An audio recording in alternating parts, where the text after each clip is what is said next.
Test check, test 1, 2. Is this one me? Okay, so I'm going to take it out there and see if it works. That layout sort of works. You guys in the back there, you guys can stand up on the block so you're seen for that ending. On the blocks or find your. Where are you normally? Normally during the show I stand up on top. I should stand up. Let me see that ending look again, please. Just the ending standing position, please. Oh, sorry. Our final pitch. Sorry, I thought you. Ready? A few minutes yet? We're about ready.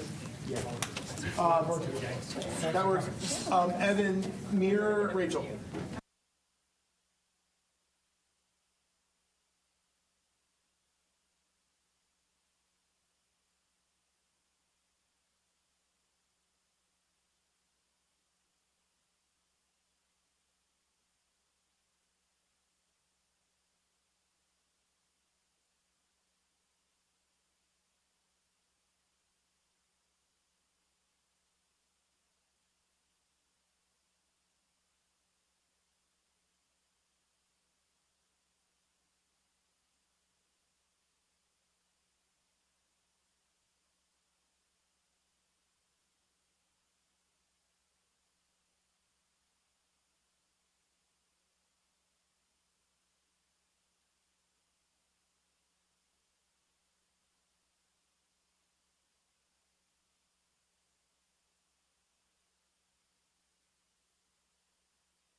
waiting for us out in the main room. So why don't we start by heading out there. They will provide some of their presentation. This will be as I understand it, an abbreviated version of their play, which is focused on the shootings at Sandy Hook. As I understand it, this emerged out of some of the task force that a number of the Sanderson High School students initiated last year looking at gun violence. And so they'll give their presentation, then we should have about a 15-minute opportunity for a talk back with them. I briefly welcome them and let them know that there's going to be a talk back. So please, think, not that I need to tell you all to do that, but as we listen, think about, how do we need to learn from our students around these critical issues? And it's always inspiring to hear what the students have to tell us. So this is a great opportunity to engage with our students. They'll ask that we sit against the back wall. Okay. So let's go ahead and move out into the boardroom. And then we'll come back in here for the rest. Yes.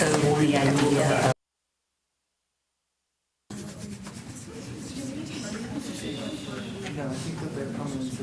They're going to sit on this side.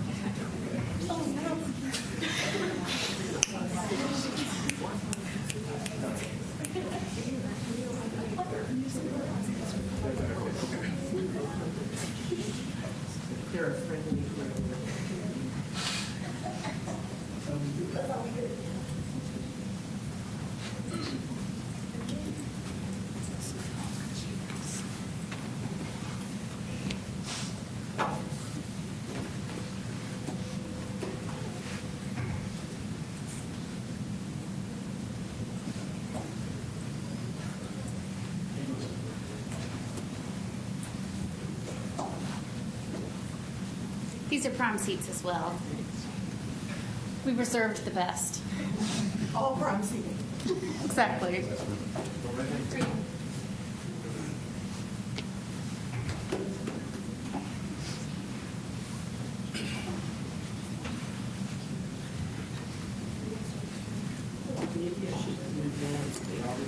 Nobody's coming. It's hard for me not to direct traffic.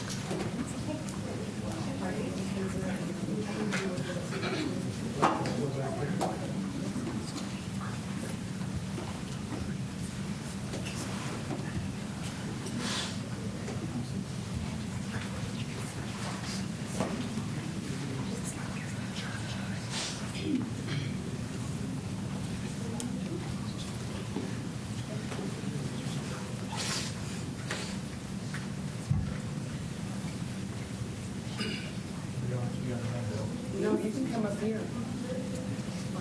Prime seating. Hey, Presto, how are you?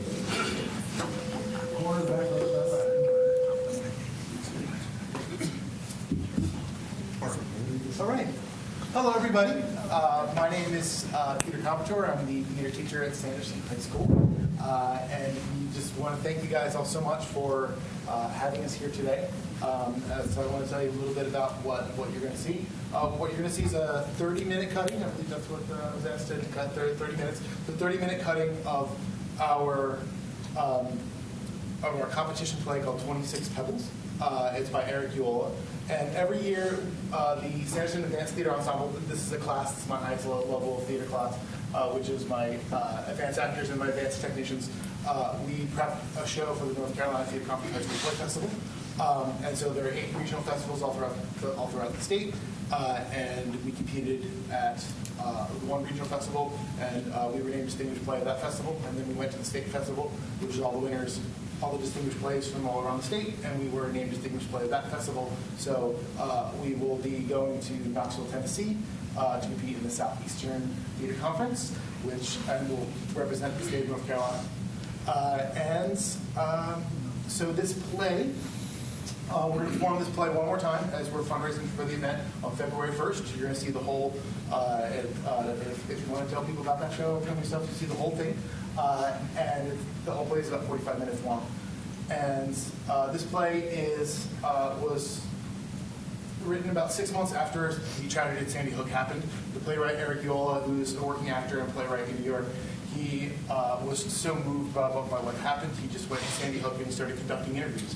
They just started talking to people in the town. And the play is the actual words from the actual people of Sandy Hook. So there's nothing dramatized, there's nothing sensationalized. It's just the words from the people who kind of live there. So the play chronicles from right before the tragedy happens through all the aftermath of the tragedy. And it really kind of opens up all the issues that a tragedy like this tends to open up. So without further ado, I'll let them do the rest of the work for me.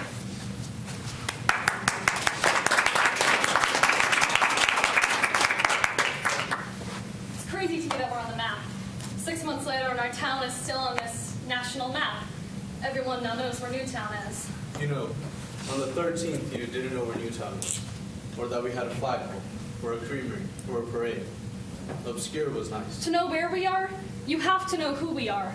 So let's wipe the slate clean, because let's face it, he's right. Obscurity was nice. Most of the friends I have, I grew up with. I do have a couple of new ones, but most of the people I hang out with, I grew up with. Now, Newtown is pretty spread out, but it all comes together in the center of town. And right in the middle is the flagpole. Right next to it is Edmond Town Hall. Edmond Town Hall is the only $2 movie theater in the entire state. The town offices used to be there, as you might have guessed, but we just had moved into Fairfield Hills. Just too much bureaucracy to contain within a 1930s building, I guess. Now, Main Street runs straight through town, and all along it there are churches, restaurants, the library, and businesses like the Daniel Holcomb House Bed and Breakfast. We've been living in Australia, and Darren hadn't been back to see his family here in the States for mostly 19 years, so it was time to come back. So I started researching, as I had all this criteria. Had to be by the coast, and the East Coast is closer to Ohio than the West Coast, so we'll do the East Coast. Had to be no more than an hour from the coast, because all Australians live no more than an hour from the coast. We can't code. Landlocked does not work. And the very first house that comes up is in this place called Newtown. And just everything was like, oh, it has the best schools, oh, it has low crime. Where we were living was just zero crime of any kind. I mean, they never even lost a politician to violence. So we get there, and we drive into town, and see the Dana Holcomb house, and pull up to the flagpole. We had this amazing loft upstairs. Like a family suite called the Americana Room. You wake up the next morning in a jet lag, and there are 1,000 American flags in my face, and I'm like, okay, we are definitely in America. Now, right off Main Street is Ram's Pasture, which is this beautiful, historic field. Now, if you go turn right at the pasture, you'll hit Sugar Street, and right up the road is the creamery. It's a working dairy farm, and they make their own ice cream. And there's a shop there, and it's open from noon to 10 every night. And it's this awesome ice cream. And you go out there, and you smell the manure. I mean, it's on, like, a dairy farm. It's just one of those things where you're like, this is Newtown. I'm the town hugger. That's actually the only title that's really been given to me. I'm still in the house I was born in, and I was brought up in Sandy Hook most of my life. Carol runs the town of Newtown. Please stop, my God, I'll lose my job. Everything, one way or another, gets passed through her. And I'm just glad she's comfortable enough doing that. There's just so many memories right here of playing with the neighborhood kids and sledding in the wintertime. And the bell, the sound of the bell attached to the side of the house. That was how Mom got us home. Now, if we were to head back to the flagpole and make a sharp left, you'd find yourself on Churchill Road. Follow Churchill straight up, and you'll find yourself smack in the village of Sandy Hook. I grew up and went to all the schools here. It's our lifeblood, this town. Been here a long time. Specifically Sandy Hook. Specifically Sandy Hook. Jerian and I met at Captain Cook's, and we decided that we were going to open our first business. I'm a healer and started as angel readings. There was such a calling to come here. We're hoping to help everyone. I've been the rabbi in town for now 11 years. I came in 2002, and I came to Connecticut, particularly Newtown, to live the quiet life. I was under the obedience to the bishop when I was a pastor in another parish. So I got a phone call. I need you to go to Newtown. So we take a vow of obedience, and I feel when the bishop tells you to do something, for the most part, you do it. A couple of my coworkers, one of them in particular, told me, "Oh, you have to live in Sandy Hook. That's where I lived. They have the best schools, the best school district. There's no way you couldn't love it." Even just our first experience with the realtor was so nice. And she bent over backwards for us. trying to take us to houses that aren't even on the market yet. She just totally loved living in Sandy Hook, and the fact that she loved it so much made a statement. Well, that's about it. As you can see, we have our born and breds, but we're also a town of transplants from all over. On December 3rd, or it's usually December 3rd, whatever the first Friday of December is, Newtown has the annual Christmas tree lighting. And the town of Newtown puts a candle in a bag and they line Main Street. Anyway, I was driving through one night and I thought, wow, this is amazing. It's just quaint and what you would expect from a small, beautiful New England town. It's a very special time here. There was a meteor shower on the 13th, and I was outside with my 2 boys that night. We saw 7 shooting stars because it's just so clear here and it's so dark here. You can see all of it. After they went inside and went to bed, I went back outside and made a wish that both of my sons would always be safe and happy.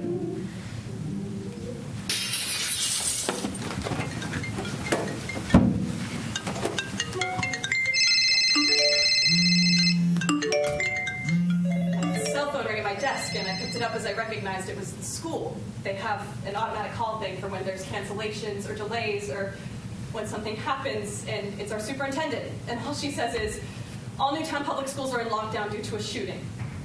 Click. That was it. This email catches my eye, and it says the school's in lockdown due to a shooting. So I got up, and I went over to Georgia, who was at her desk, and I said, "Did you see that message?" And as soon as the words came out of my mouth, her face turned white. Her worst fears had come true. We all thought it was the high school, That's your first instinct. Definitely not the elementary school. I heard the sirens out from like a distance, like really far out, and there were 4 teachers walking, so I intercepted them and I said, "What's going on?" And they looked at me with shock and tears and they said, "Gunshots. Many gunshots." My little one had an ear infection. We had a 9:45 appointment at the doctor's office up the street. The doctor came in late and said, "I'm sorry all this going on at Sandy Hook." Didn't really occur to me what was going on at the time until one of the moms said to me, "It's in the school." And at that moment I kind of just thought, oh my God. So they said good luck, and I said, I got 2 girls in that school. I had a 10 o'clock appointment with the bat mitzvah girl and her parents, and 10:03, the father, who's a fireman, apologized and said that he had to go. Called away from our final rehearsal as it was the next day, he says there's been a shooting at the school. All clergy down to the firehouse. All clergy to the firehouse immediately. At this point, there's nothing we can do. The school wasn't answering the phone, and everyone was still on lockdown. I was talking to my husband, and I got a call. We got a call saying you can pick your kids up at the school, at the firehouse. I told her I was going to go to the firehouse and to meet me there. I didn't want her to know that I knew it was a first grade class because she couldn't leave where she was and it would make her worry more. So, yeah, I got in my car and I went to the firehouse. It's as if somebody opened the floodgates right at that moment, and every personnel, police, first responders in the world were coming. I get to Riverside Road, and there are just cars all over the street. So I pulled over, I rolled my window, and I said, "What's going on? Where are the kids?" They're all coming to the firehouse. So I get my husband on the phone, and I tell him, "Come onto the driveway, and I'll pick you up and drop you off as far as I can." So I picked him up, and he ran down, and all I said to him was, "Bring back both of them." They start combing through the woods or something, and they drag some guy out, and he was like, I didn't do anything, no, I didn't do anything. And it was just a neighbor. I approached the firehouse, and the female blondish FBI agent that was most in charge started talking, saying, "I want you to go over your class roster. For every person that was absent today, put a check. If there was a person that was present, but you saw with your own eyes leaving the building, then put an X. And if there was a person who, third category, who was present, but you did not see with your own eyes leaving the building with you or with anybody else, then put a circle." I was on my way home, and within 10 minutes, I knew that my kids were okay because my husband was there. My husband called me a few minutes later, and he said he found one daughter and was going to look for the other. And then he called me a few minutes later, and he said he had both of them. I just can't even describe how panicked it started to get for me because he wasn't answering the phone and the texts were flying. "Okay, do you have him? Why aren't you answering me? Where's my son? What's going on?" And I was just sending him these messages and starting to get that rising panic inside, like something's not right because he's avoiding me.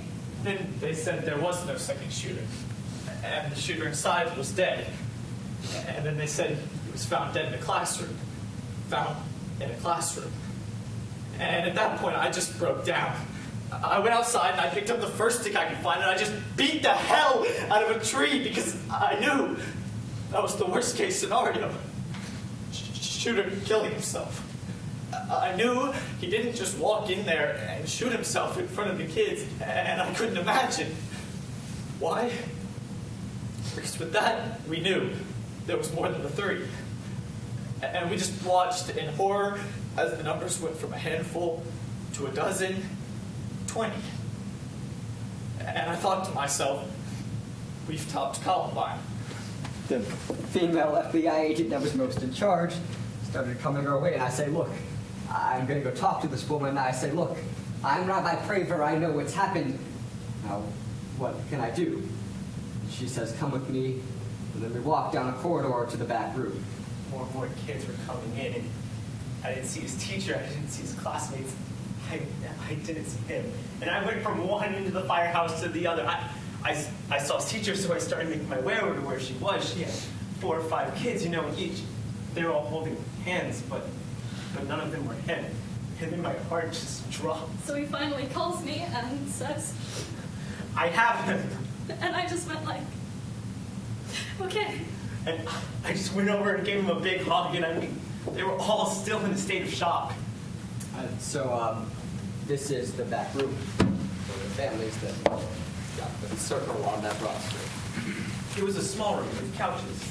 2 couches like a bar with Dixie cups of water on it. So my son gets a drink, and in the corner was one of our friends, and she was like, have you seen my son? Her son is a first grader. Also one of our son's close friends. I told her we had it, and that I'd stay with her until her husband got there. So they're consoling her as best they can. He's a good kid. It's gonna be fine. It's just his class was just a little late, and I'm sure they'll be coming soon. I walked around, and it didn't take more than 15 seconds before I saw Veronique and Lenny Posner. Veronique is sitting there, glassy-eyed, saying to me, Rabbi, I don't know if I can't go on if Noah is dead. That would be too much. So then her husband comes, and then he goes to go look for their sons, and I say, are you sure you don't want me to stay? You know I'll stay. No, you guys should go. My husband's here, and he'll be back in a minute. And so, you know, by that time, the firehouse was almost completely empty. All the kids had been matched up with their parents. The governor was there. Pat was there, and we had accounted for the children. All the children. We had to account for 600 children. And so everybody was involved in this decision, which was, we were waiting for the police to do their thing. And coroners were coming in, and the EMTs were there, and they knew, you know, what this was going to be. And so the governor took it upon himself. He said, I can't. I had to make the decision. So he went into the back room and, well, let them know. They weren't coming out. People were falling on the floor, crying, tearing their hair out, and then they spread. They were spreading out. After the announcement came, there was a rapid fire of clergy, and this was something that was very powerful for me. This was real. This was real religion. One guy starts to pray, he gets up, and he's done. Another guy says his prayer, and he's done. Just like a rapid fire, you know, and it's like this is the scene of a tragedy, of a national scale mega tragedy, and these are the last rites, or the last, you know, utterances of the Spirit. Our different houses of worship there, delivering it up. The safety of this little town. It's like when Kennedy died, and that peace overall has been shattered. I think that's the biggest thing that happened here. Shattering of the illusion of our little world. How did this happen to us? And the magnitude of every flag in the nation at half-staff for Newtown. What just happened here? 26 Pebbles. That's exactly what happened. Each one of those, drop it in mind. And you know, radiates out. The ripples, the vibrations, the stuff spreads. I don't know if you believe in any of this stuff, but you seem to be open-minded, so I heard from one of the kids that died, Jesse Lewis. I told a friend of mine, and he said, you've got to talk to Scarlett. You've got to talk to Scarlett Lewis. So I asked him to ask her if she would let me do a free healing on her. I didn't just want to say, I just heard from your son, you know. So we became closer, and I channeled her son for her. If I wasn't able to communicate with Jesse, you know what I mean, I think I'd be a real mess. I think that the way that I feel from Jesse's side is that he's very strong, and he actually told... He and his mother both knew that he wasn't going to live very long. And before he died, I can show you, I'll show you inside, he wrote these 3 words on his chalkboard: healing, nurturing, and love. He wrote this on his chalkboard, and he's like 6, you know? And when I connect with him, he's very strong. He feels like a general. And he saved like 10 kids' lives during the shooting when the gun jammed. He said, go, the gun jammed. He is 6 years old. And he got these kids running when they're all still in a state of shock. And if he hadn't said that, they would still be standing there. There'd be 10 more bodies. And he's just so strong. And he is so amazing. So maybe I need that. Maybe that helps me to keep the faith. Well, you know, of course I'm angry. I'm angry at his mother, especially, and I'm angry at his father and his brother. Because obviously there's a lot more to this story in terms of his upbringing and his lack of care he probably received as a child and all that. I think he's someone who fell through the cracks somehow. And it happens. You don't always notice that. Well, I have a person that I knew that kind of, fell through the cracks. And eventually, as time went on, he ended up committing suicide. Just how do you know that a person truly needs the support that they need? This was actually my first husband. What did he teach us in this evil act? That we're not safe? That's what he was trying to teach us. That's what he was trying to do. That's not the lesson we should take from it, you know? And, well, everybody knows that. But we can't help but feel a little less safe. Not that I'm pointing fingers or blaming any one person, because the village raises the child. I think one of the biggest problems was his isolation. Humans aren't meant to be in isolation. You know, we're meant to be connected. And when people aren't connected, bad things start to happen. I did know him, and honestly, a lot of his family too. He was a good kid. But unfortunately, even though it was a huggy town, kids from about 6th to 8th grade, they form a clique. Our son came to us, and he said, I feel bad. I feel guilty. I should have said something. At the Halloween party, me and the other kids, we were sitting around and talking about how weird he was. And so I said, there are a lot of weird people, but you can't report them for being weird. Yeah. I mean, what do? Do you start incarcerating people because they look funny? Then it's not America anymore. He kind of got pushed to the side, and I think his mom did what she had to do. Yeah, I think even when he was in high school, he kind of walked with his back against the lockers down the halls. That kind of stuff gets the attention of other kids. It's just a fact of life we all know. 3 months prior to this incident, he was fine. And then he was disturbed that it was the final decision that dad moved, brother moved. He had nobody else to talk to. And that just snapped the camel's back. I always have 28 candles out. I believe in forgiveness, and that's one of the big issues. Is it 26 or 28? A very sensitive issue. Jen, wait. I'll be happy to talk about this. You're actually talking to a family who has somebody with a pretty serious mental illness. My brother is schizophrenic, and there was a good 5 years. 10 years. 10 years. That is gray. Gray as could be. No black. No white. What is he gonna do? I have no idea what my brother is going to do. The thing is, and maybe it's not appropriate, but 28 people died that day. It wasn't 26. It was 28 people who lost their lives and 28 families that mourned. A friend of mine explained it perfectly. He said there's no difference between a man being chased by a machine gun and a man who thinks he's being chased by a machine gun. Adam was a gifted child. Then we failed! I gotta believe that if there was someone there, Big Brother, highly trained, who could sit him down, eyeball to eyeball, and say, listen, Adam, you're different. And a lot of kids said you're strange, but that's because you're different. I want to introduce you to people that are like you, that have Asperger's, and are researchers, or actuaries, or different things with intense mathematics involved. You can be on the very forefront of medical research with your skills. Very few people can do that. You've got it. I want to help. I'm going to help you find your way in this life, in this world, because you're gifted.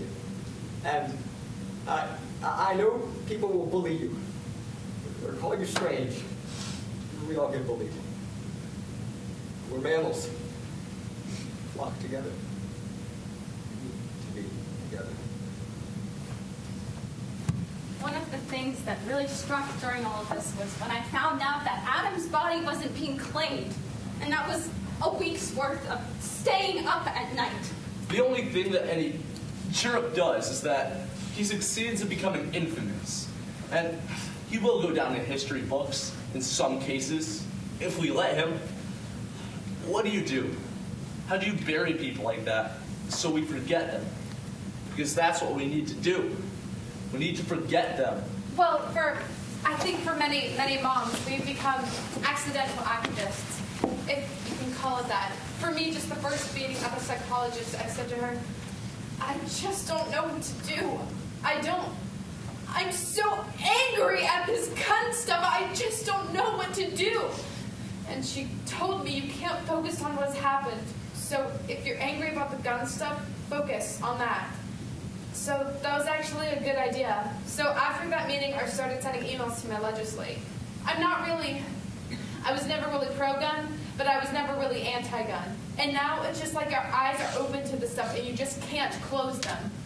Newtown doesn't want to be remembered as the town of the tragedy. No. It wants to be remembered as the bridge to a new and kinder world. Yes! It's not about the suburbs, the urban areas. It's not about the rural areas. It's about the same red blood that flows through all of our veins. It's about the same clear tears that flow out of all of our eyes. Yes. We are all the same. There were these people demonstrating outside of the NSSF building, which is on the corner. And this building, I don't think anybody knew what it was before. It's national shooting, like sports recreational shooting. So they're a resource for people who hunt to let them know where they're able to hunt and shoot and know what the rules are. And it's a very positive organization. It's been there for decades. So yeah, people were outside and screaming, "Get out, Newtown! Get out! Get out!" We live in a society of 32,000 deaths by gun alone every year. If people died on the battlefields of Afghanistan, we wouldn't accept it. If it happens right here in the cities of America, we somehow are mysteriously silent. I'm crying in the car. I couldn't even drive, so I pull over to the demonstrators and I say, "You guys, stop the hatefulness. You are part of the hate." Just begging for them to stop perpetuating this hate. There's so much division now, and it's very strange because it was just overnight. That's not the problem. We have no social skills in America. And when someone's not connected, bad things start to happen. There's going to be trauma. Hi, I'm Chris.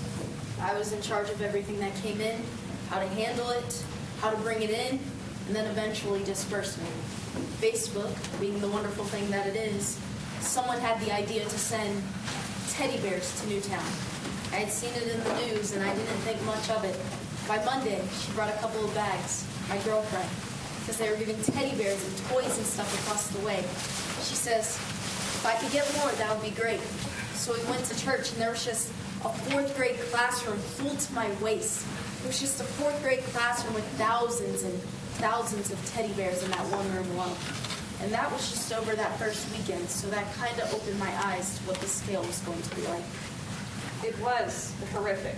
It was a massacre. It was a tragedy, but then you have to think how many kids die in Chicago every year to probably pretty poor moms and how they grow up with this violence, and nobody really does anything to help those families.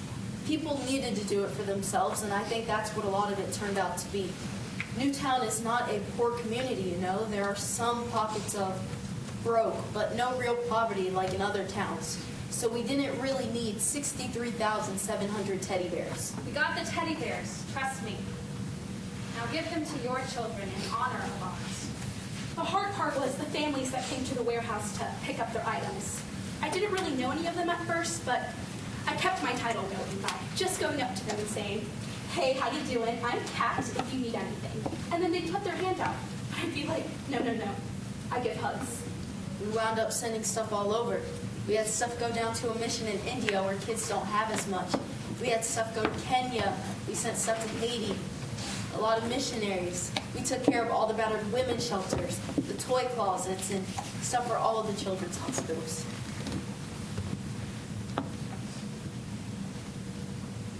The ripples, the vibrations, the stuff spreads. And then we had Yoli. Do you know the idea of agape? It's like just loving people because they deserve it. And I can't say, well, that I love everyone. You don't have to like everyone. You don't have to live with them. You don't have to be friends with them. But you have to build a community where where there's something for everyone. And so the connections that are being made and what we're really trying to do is to make this a model for what it should be from now on. Just because you're a survivor doesn't mean that you're 100%. You should go away happy and you're fine. Shake it off. The kid is different. These parents lost something. Even if they still have their kids, they still lost something. My love. My love for this town was here long before any of this ever happened. Newtown is just moving up. We're going to continue our therapy with our families, and we're going to continue to help the EMTs and the dispatchers and the high school students.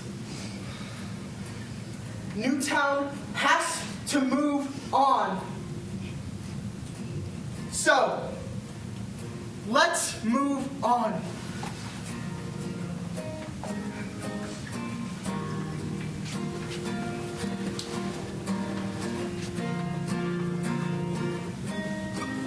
Always was and always will be. Capital R, resilient.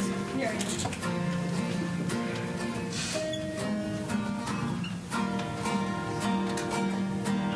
There's so much of it in this town.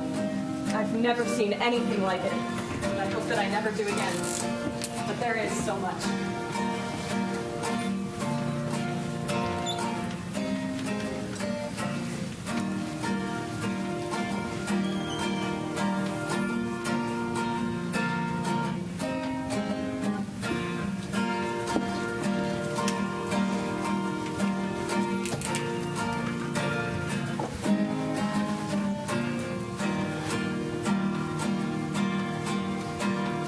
Because the only way you're going to push through and do it is together. You can't be a one-man band. You can reflect back, but you have to move forward.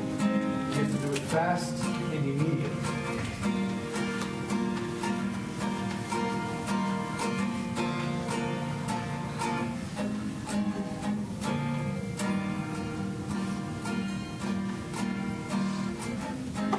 It's all about how you ripple out and what these vibrations can be.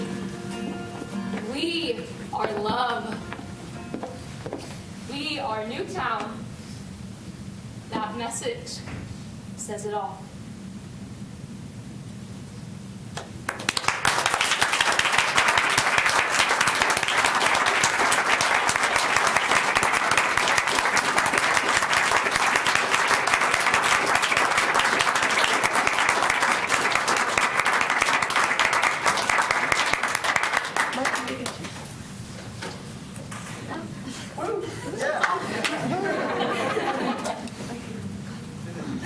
Thank you. As I've shared with my colleagues and staff who are here,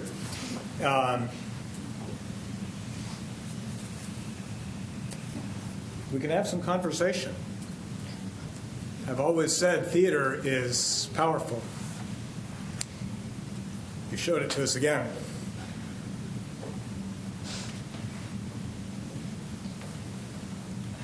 Questions, comments?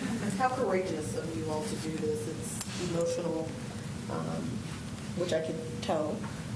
Not your acting was flawless, but again, it's an emotional topic. And so you've done this multiple times. You're going to do it several more times. Any comments from any of you if you feel so moved how you are resilient after doing something this emotional? What do you do to take care of yourself after this? I think the rehearsal process was long, and it's an emotional show, and so it was fluid for some of us. And we had to work through that. We had to, we're already close. We're already a family in this theater, but we had to become even closer. We had to build a community around each other to work through this, because it's so difficult to live in for an hour and a half every day for a semester. That's tough, but we built around each other. Find remarkable the authenticity. I had never heard many of the things that were captured and then shared individually. I just find that the different characterizations that you presented to be very effective. I appreciate it. Thank you.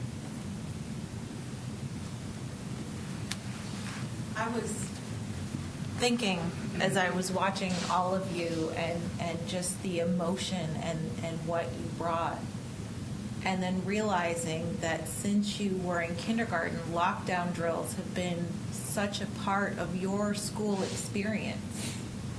And what did that bring for you to this? I mean, you've been doing lockdowns since you were in kindergarten and maybe in preschool. And then Parkland happens last year.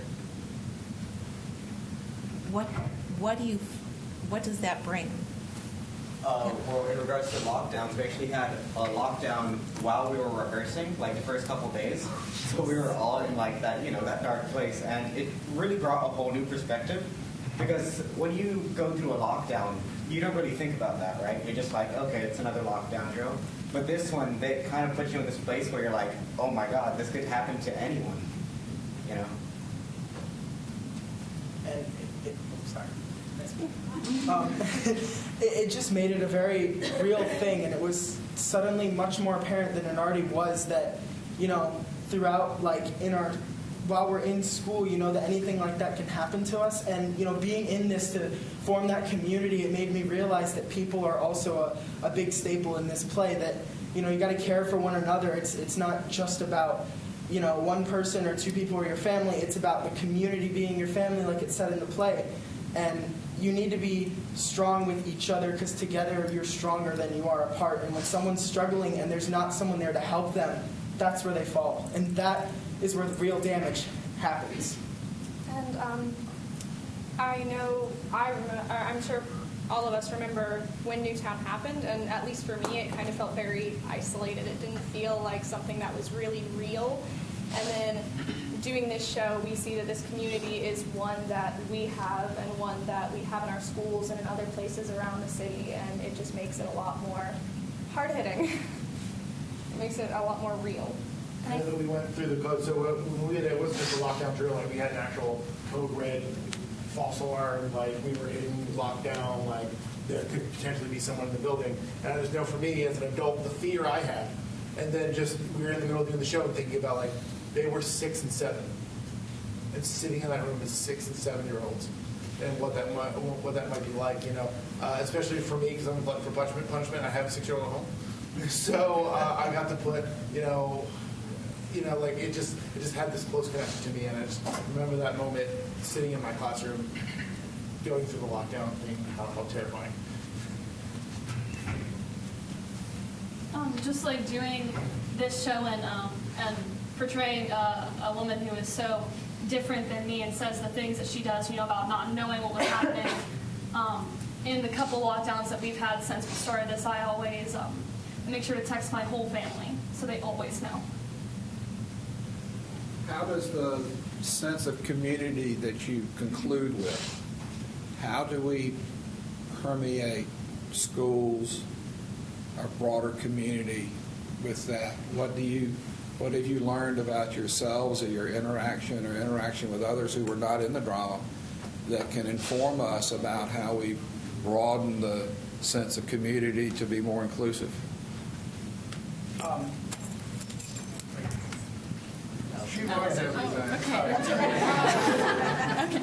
Well, I think from this show we've just learned to extend, have compassion for people and extend grace to people who are very different from us. Because if we exclude people, that's, like Jacob said, that's where the real damage happens. And so I think as the school community, I know as high schoolers, it's hard because we're all kind of scared of being the odd one out, but we have to reach out to those people who may be the odd one out.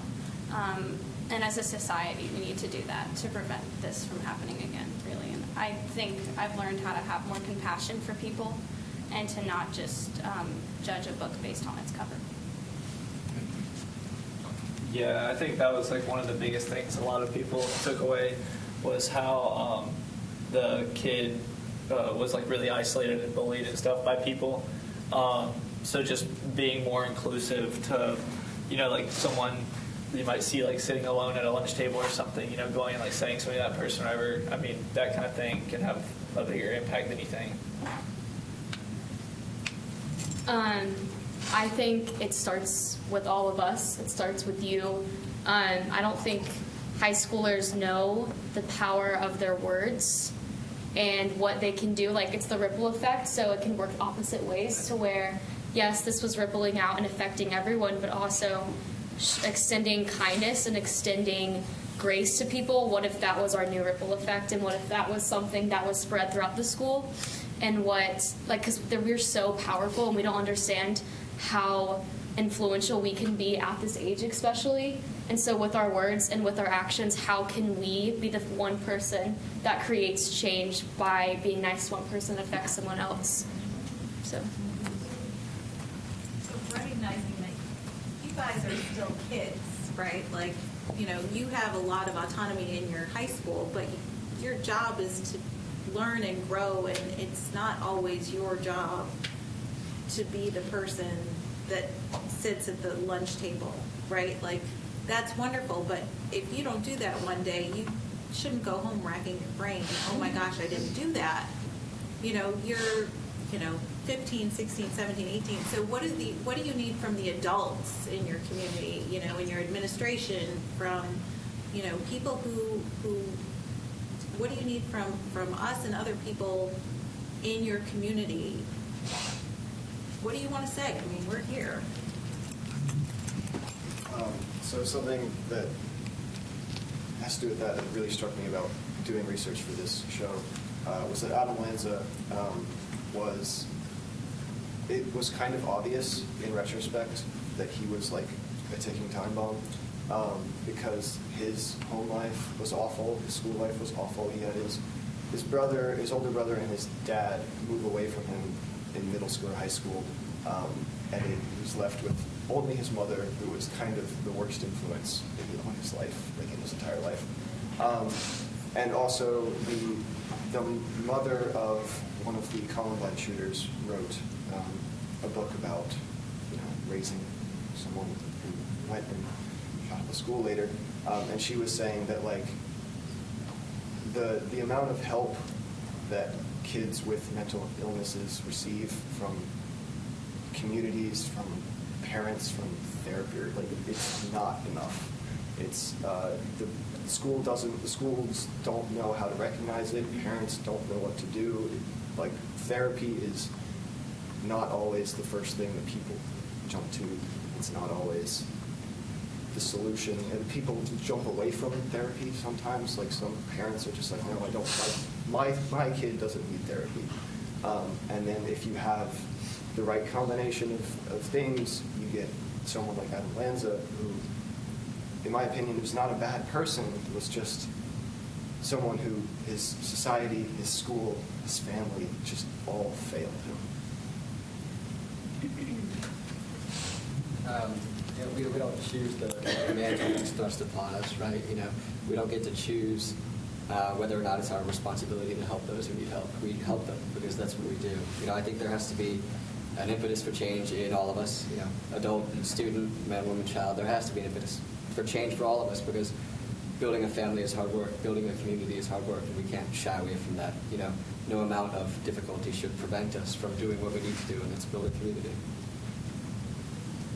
We've got a couple things just to add on. So on some of the research I was doing for the play, it's funny because last year we did a show called The Insanity Major, which is all about mental illness and in the turn of the century and how that was, the insane asylums were cruel. And I was watching a documentary that talked about, so when they realized that insane asylums were, not humane and a lot of them got closed, they got replaced with literally nothing. And so I ran around this documentary that was about these parents who knew that they had these mentally ill, disturbed child that they couldn't handle, and the few resources that there are for these human beings and these parents, they have no idea what to do. So they know they have these ticking time bombs in their house, and there's no support or very tiny levels of support in their communities, in their schools for these children. And to piggyback off of what Woody said over there, the one thing that has struck me and hit me hardest as the adult in the room is that if we want things like this to stop, what I've done is too often something like this happens and we point those fingers. It's that group, it's that people, it's these people which happens. We all are functioning members of this society. This keeps happening in my world because I, as an individual, am not doing enough. And I think if we all sat there and go, what should I sacrifice? What do I need to give up? What do I need to stop? What do I need to change? Because what I am currently doing right now is keeping this from happening over and over again in our schools. Therefore, there's behaviors that I need to change as an individual. And that's what's hit me the hardest about living this story over and over again. And what if we all felt that way? Could we start to fix this problem?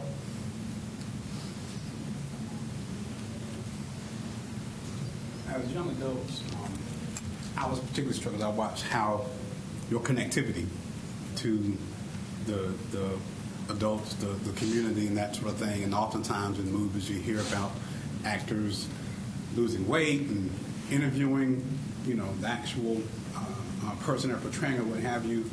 Did you all go to Sandy Hook? I mean, how did you all, or was it just the research and just reading about it? How were you able to connect in such a powerful way? Because as Mr. Fletcher said, it really seemed very authentic and that sort of thing. How were you able to do that?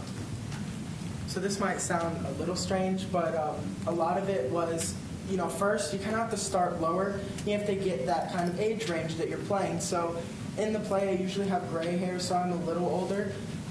And what I ended up doing was actually going to the mall. I followed this older couple around, and I watched them and how they were moving and walking and things like that. And they went to a shoe shop, and the old man held open the door and everything. It was really sweet, And that's where I kind of got that, vibe for my character that I wanted him to be sort of like that, and I adapted it to my own. And then that's how I got that age range, And it really helped be able to connect better to that speech, because after that I started putting myself in the place of family members, and I asked them how they feel about their sons and their daughters, and and how they feel about me and their cousins and things like that, and really started getting into that connection of family. And then after that, friends, and community, because I know people, my family lived in small towns, and I started asking them the questions, and it all was like one big melting pot of this character to bring into this play and give it that spark of life that it needed, because each of us was our own individuality and our own persona of a character in this play together. That's what this play was about, was the community of that. And that's how I was able to bring life here. Scarlett Lewis, the mother of one of the children that died in the tragedy, actually wrote a book about her grief and her personal struggles. And I bought it and I read it, and it was really, it made it a lot more real. I was trying to find something better to say than that, but like it really is like a wake up call. Like this is his mother, like writing her story down. And on the back cover, I talked about how it said healing, nurturing, and love on the whiteboard, and I was like, where is this chalkboard that they're talking about? Like, I don't understand. Was it in the school? Was it in their house? He had written it the morning of the shooting before he left. And on the back cover was the words in his handwriting. So that was a lot. But it's just a lot of personal experiences from the actual people, because they're not characters. And it's hard to, we are actors and we're constantly portraying characters, but this time it's different. We have to remember that it's someone's real struggles. So the real thing that helped me was just to go directly to those people, or what they've put out, what they've shared with the community, because that was the most real thing I could go to. Going off what Julie said, I actually did that. Part of the play that you didn't see, my character, her child was in the room next door to where Adam Lanza went into. And so the teacher, Miss Roy, actually... she had them in the bathroom and threw a bookcase over the door, and so I actually looked up Sandhook, the school, and looked up Miss Roig and just see what she did. And Mr. C did encourage us to do some research, but not to do it in depth because it's a really dark hole to go down to. So I tried to do some research, but also I took my character somewhat based off my mom, just seeing how she treats me and how she interacts with me, and then versus how she talks to my dad, and just that kind of helped me embrace my character. Okay. Well, I was going to say also that a lot of us found our characters, whether it was on social media, online, just pictures of them. So for my specific character, Yoli, she actually, which is what we couldn't show today, but she protested for weeks with a sign that said, "We are love, we are Newtown." And then, so she posted with a sign, and basically I looked her up, found her on Facebook with the real sign. A lot of us also contacted Eric Uloa, who wrote the play, and he gave a lot of tips to people and just told us certain things that we should know. So that's a cool part of it too, to know that these people are real and that we can find them, and that there's a lot that's on it, and that's just out there. Yeah. Yes, sir. Okay. So a lot of people said, a lot of people contacted Eric Uola, and I did the same. And what he told me was that he was just he worked in construction. And I was like, good, I work construction, so that shouldn't be too hard. But the hard part was my character, he's really he's just kind of lost, because he knows everybody in the town. And so he's kind of just kind of freaked out. And so I just put myself back in situations where family members that have lost, and just putting myself back in how I was thinking of where are they? What's going on? The fear of not knowing what's going on, and all that. And then I also did a lot of physicality. I did what Jacob did. I went to the mall. And the most important thing that stuck out to me was that Mr. C, he told us to live truthfully under these circumstances. And so it was just, I'm good for it. Thank you. I just want to say really quick, I just wanted to say thank you to all of you. We all know that the arts are a powerful way to connect with the community via theater or music, visual art, dance. I mean, those are powerful ways to reach out to our community. And we also have powerful pieces, but it's part of a set repertoire, okay, we're going to do this piece. But I want to thank you for choosing this, and thank all of you so much, because this piece of work going out into the community and presenting it to people, I mean, we talk about the ripple effect. I know it's had on everyone who's seen this in here, and me. that continues. So it was very brave to choose this, and I just wanted to thank all of you for doing that. Tell us about February 1st. What happens then? So on February 1st, we were chosen to go to the Southeastern Theater Conference, and so we get to perform this show in Knoxville, Tennessee. So on February 1st, and with that comes the congratulations. Now you need $20,000. So we've been fundraising tirelessly since November, and February 1st is our encore event. So we're going to have at 6 o'clock is going to be our silent auction. We have tons of silent auction items that we're going to be auctioning off, and then at 7 o'clock we're going to do an encore performance of the full show with all the set pieces and costumes. You got about 70% of it today, but there's 15 minutes more show. There's some more technical elements to see with it, and then we're gonna have another talk back after that, and then we have individual acts of student talent after that. So it's going to be a nice evening showing the show and of the talent of our wonderful students, and help us raise money to get to Knoxville. Where is it? Ticket. So I forgot my posters. I was going to bring a couple posters for you, but the Sanderson website, Sanderson Theater website, SHS Theater RE Ensemble at .weebly.com, and you can buy tickets online. We have pre-sale tickets, and it's our goal to fill up our 800-seat theater for that performance, and get as many eyes as we can on the show. Someone can send us that link, right? Yeah, absolutely. I think we might have done that. I think I've send that. We'll get it up on the Sanderson webpage. So if you go to the Sanderson webpage, we'll have that up to promote that. So that's coming up on February 1st. It should be a big event. Again, thank you. I'm so glad that we can help spread the word. Thank you for engaging in the complexity. I was particularly struck at the dealing with the 26 or 28.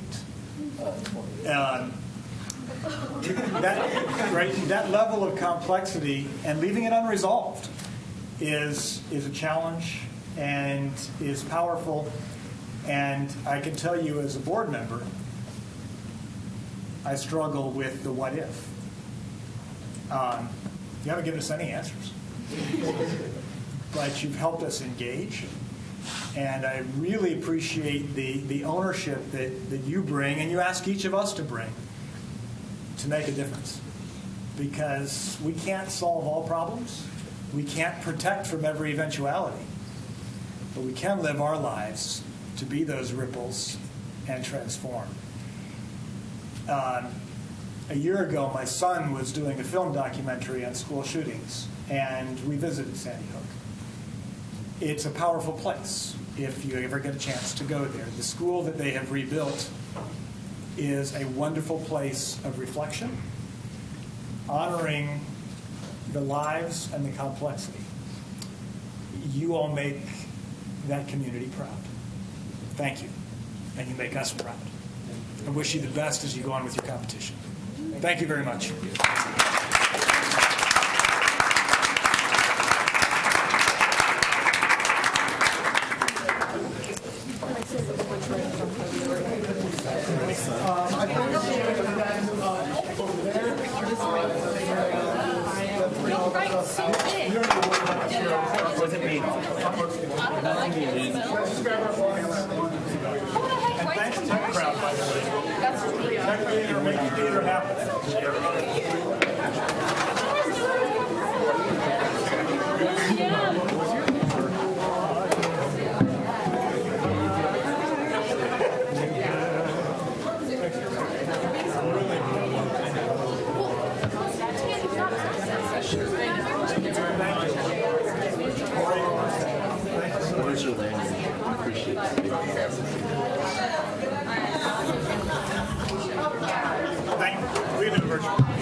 Very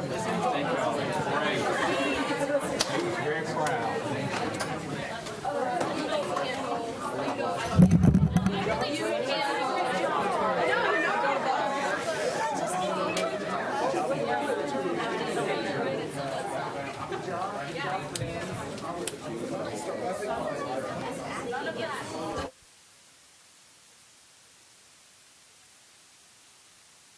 I was really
Engaging. Tell them we're shifting gears. We're major shift gears, and yet maybe not, right? Because I think what we just witnessed is absolutely the work of who we are and what we're about, and sometimes we need to be reminded. We welcome Dr. Pat Ashley here to work with us on the planning of the superintendent's evaluation. I guess they always say that you never want to be on schedule after the kids, and here we've got it. But we thank you for joining us, and this is a different aspect of the same work. So with that, and I really appreciate your inviting me to come today. I spent 15 years as a school principal, 7 of them as a high school principal in a really large high school. And I know how things have changed over time for kids. And I know what you saw was very emotional and really sobering too. And I appreciate your shifting gears now to think about how you go about doing an evaluation of your superintendent that at the end actually benefits children in a different way. I'll tell you just a tiny bit about myself, other than I have been a principal. I'm a native North Carolinian. I grew up in Mount Airy, so Mayberry is what I call home.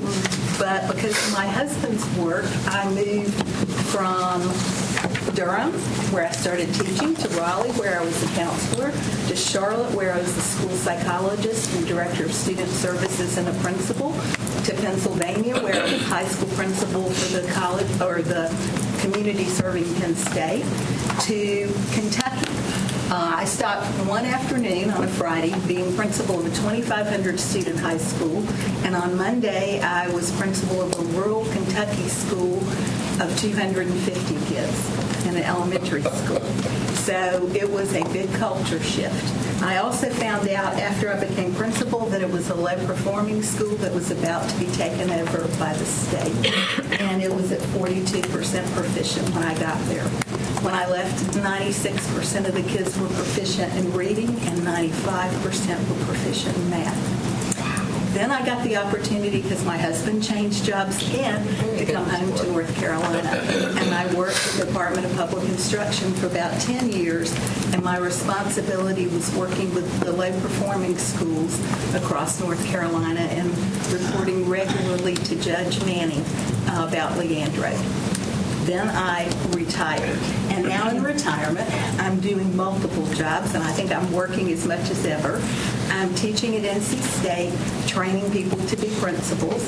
You actually have a cohort in our department under the Wallace Foundation grant, and I work with a different cohort, but sometimes in mutual activities with your cohort, and you have some fine young people training to be principals in your district.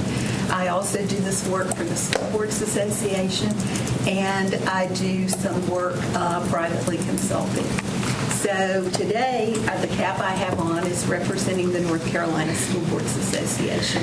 They have put together several modules of training for school boards, and the one we're going to center on today is the one on evaluating superintendent. So I've given you a booklet at your seat, and this is pretty much going to take you through the process of evaluating a superintendent. We have another session together in 2 weeks, and then we will look specifically at an instrument the State Board of Education has developed for evaluating the superintendent. It is not required in North Carolina that you use the superintendent evaluation instrument the state has developed. There is a required instrument for teachers and for principals and for other personnel, but for the superintendent, it is an option. You can use this evaluation instrument. We'll study as part of your evaluation, all of your evaluation, or you can make a decision it's not what you want to use. What is, I think, interesting and unique about the evaluation we're going to study together is that it looks at research-based standards, things superintendents can do to add value to their district. And when I think of adding value to a district, I think about adding those things to the district that benefit the children's either academic growth or social emotional growth. and the research-based strategies in the document we will look at together are leveled according to whether or not a district is working at a fairly low level of providing services or whether it's working at a breakthrough practice level. So let's begin by just thinking about why you want to have a good evaluation process. You want to make it a growth experience for your superintendent. It's a great way of encouraging a superintendent. You know, being a superintendent is not an easy job. And once you get in this evaluation instrument, you'll see quite how complex that job truly is if it's done well.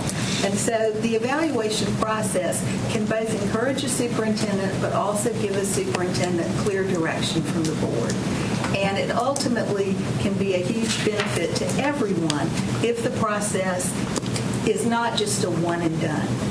I work with many boards across North Carolina, and some of them don't have the sophistication or the structure that your board has. In many boards, it's a task to be accomplished, but not something to be enjoyed. Hopefully, as we work through this process together, you'll see ways that you can make this a mutually beneficial activity and one that actually helps improve communication. I just want to say, yes, Keith. And Pat was a little modest in her introduction, but she has worked quite extensively with boards around the state.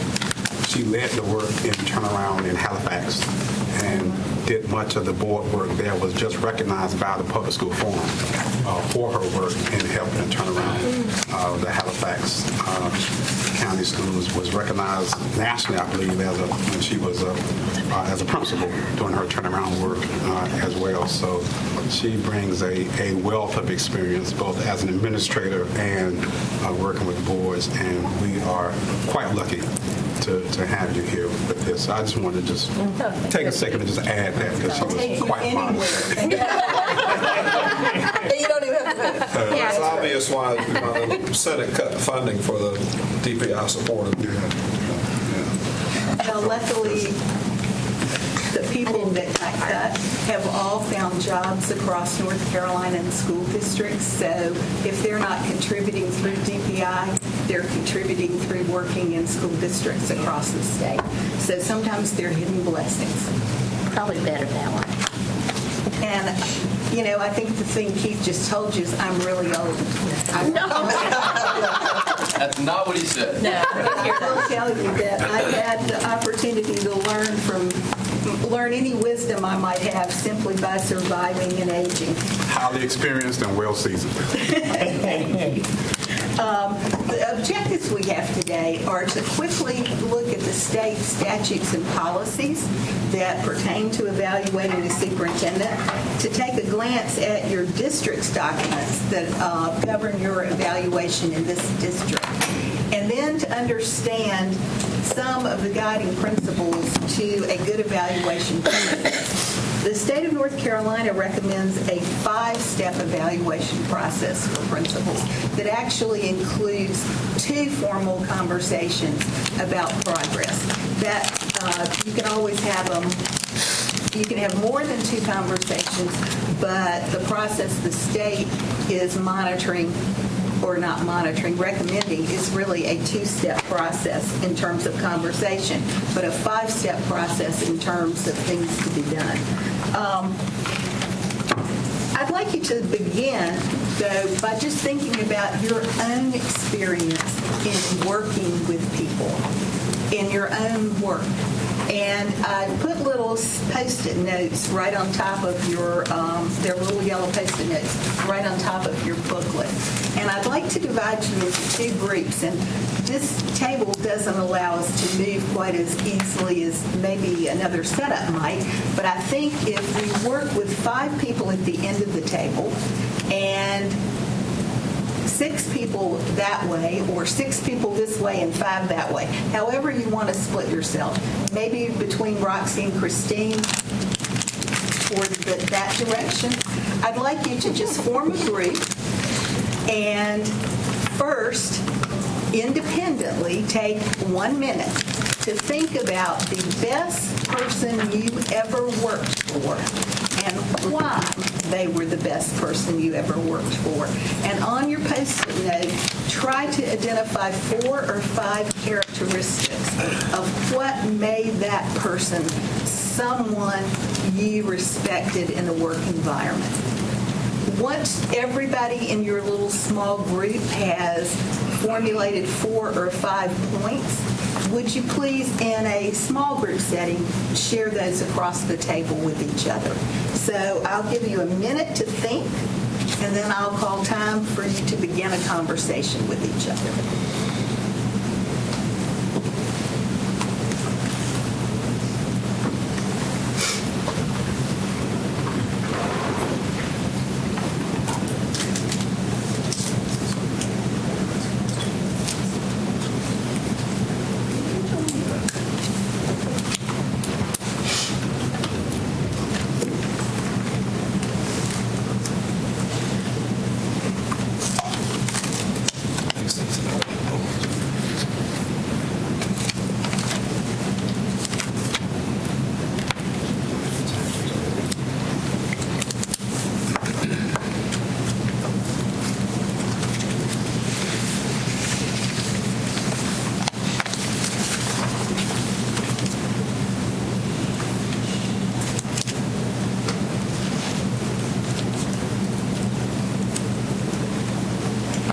Our minute has passed. So if in your little group, you would just share. Then we'll talk together as a large group. Good. You 3 and stop right here, and that end of the table and this end of the table. 5 and 5. Yep. So you're out. I'm out. Unless you never worked for a good leader? I worked for a good leader. I just didn't think it was appropriate as the attorney to participate. I'd love to. I haven't listened to it. Smart. You listen to your attorney. I'll go first. And resources. And believed in leadership development. And they were able to balance being empathetic but also firm. Prioritize the important and know what friendly but not your best friend, but also not. You felt like that person cared, and there was a clear direction to their leadership. And they had the ability to be agile but not impulsive. Open to input. So if something came up, they were able to manage and work with it and be responsive. But because they had that sense of direction, it's not like every new thing. And so they dropped the ball. And, yeah. The ones you heard, yours. Aspirational. What were the ones that overlapped? Set clear expectations. Listen, smart. Along with clear delegation of responsibility. Compassion, understanding. Check-ins as appropriate, and praise. For me, it's hard to narrow down to any one, but I know for me and my personality, I don't feel like somebody's competent. Clear expectations, calm demeanor. But offered reminders, offered reminders to empathize and check yourself. Like if you were setting expectations for your students that you yourself did not know how to do yourself. Their job. Like how many times do you walk in the meeting 30 seconds late and I don't know That's pretty. And you had it. Yeah, you use competence, which is actually different. And that might be more things like that. Precise than what we were saying. I actually like that. I like competent. I like competent. It's funny when you said competent, I was like, actually, I mean competent. Their job. Well, I just be using the change of words. Competence is actually far more important. I mean, better use of words. Trust in the abilities of the employees and staff. Smart too. They're willing to You can't. Right. If you don't know, I care. I'm already like this. So a lot of us said communicator listener. So I think that is a big part that we had was a communicator and I don't know if it's really how you rate it, really, but they were very publicly supportive. If there was an issue that was dealt with directly, but behind closed doors. Yeah, right. Air their business out in the public. So people found out about things secondhand. It was always very good. You all shared around. Everybody had I don't know, we haven't heard from the super. Well, I can add just a couple things. I'm going to start with one that hasn't been said yet. Well, this was my first drink. I told Christine I'm on the partnership board, and so I said to say that also because Christine took pride in very success. They were in my small work group, so it was a long morning, so I came in and drank I'm on a partnership. I'm on a board, and so there was that relationship that was successful. And then high expectations. Well, technically, I think all pre-K should be in school systems. Serbia or incredible presence and knowledge. That filters to those that work around her. My mother-in-law kids have to be on child care. Always. Those child care that are connected with their school don't actually know.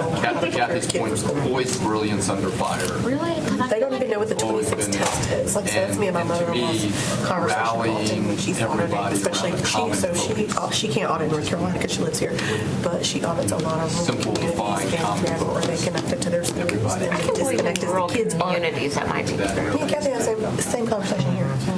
If I can kind of call everybody back together, I'd like to ask you to save your little Post-it note where you write the characteristics that you value and keep it with your materials, because when we get to the next session, I want you to reflect back on where you find those values that you have about what you know is good leadership reflected in the document when we look at it.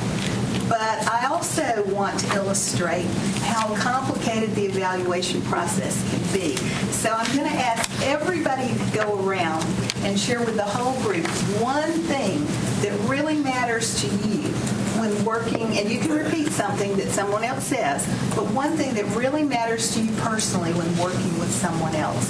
So Chris, would you just share one of your things that's very important to you in a boss? So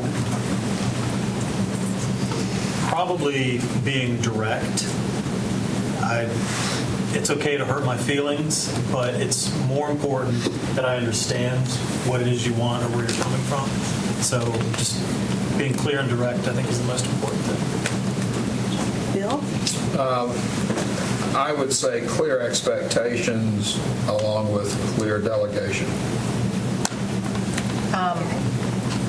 This wasn't mine, but one of these two gentlemen shared it, and it resonated with me. Trust. You have to feel like your boss trusts you as a professional and as a person. And it's hard when you work with someone who you don't feel trusts you. I think one would be a sense of values, committed to values that I share. So shared goals. Okay. I'm going to use Jim's word because I think it spoke more clearly to what was a priority to me, and that's their competence in their job.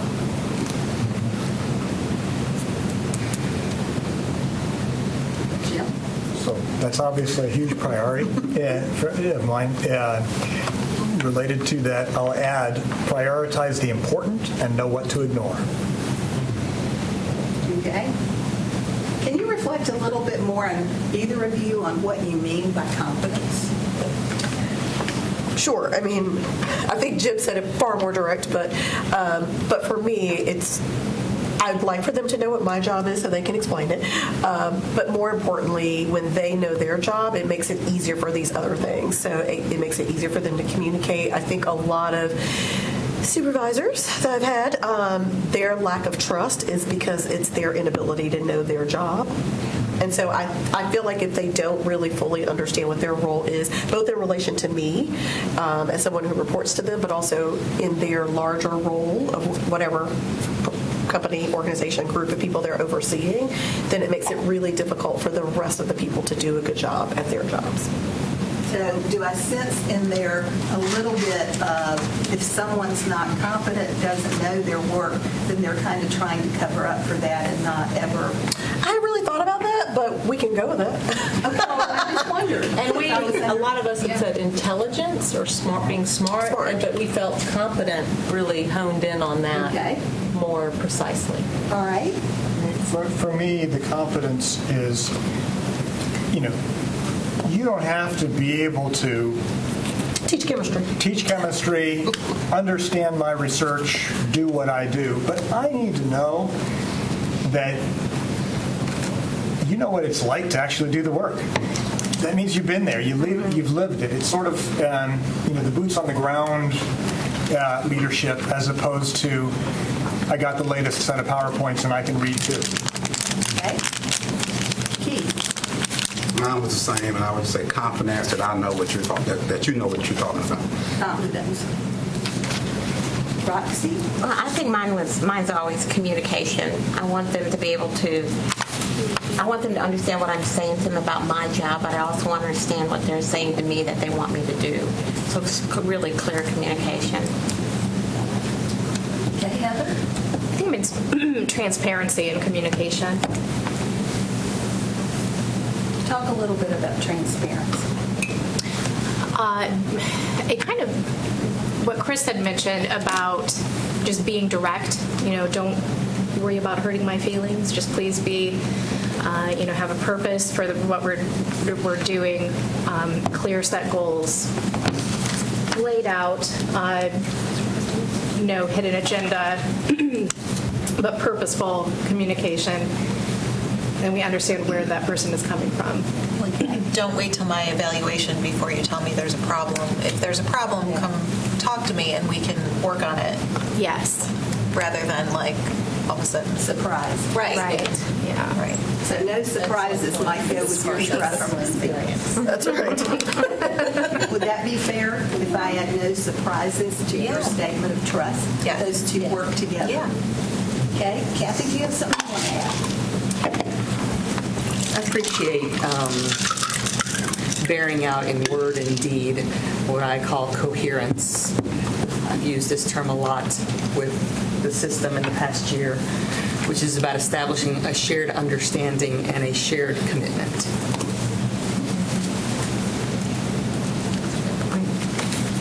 How does that benefit, do you think, Kathy? I think when you've got a board of 9, a superintendent, 187 schools, 10,000 teachers, 20,000 employees, that coherence is incredibly difficult. So how we can understand vision, direction, communication with each other so that all of those, as that information flows, there is a sense of community and collaboration and focus in that work so that we are all in the same boat and rowing in the same direction. Which is just magnified by scale. Yes. Trying to keep that going is a challenge when you're the largest school district in the state. Do you want to add something? You were reluctant to participate. Well, Bill gave me an invitation. It was really very similar to it. Obviously, poise and judgment in working with leaders have been hugely important.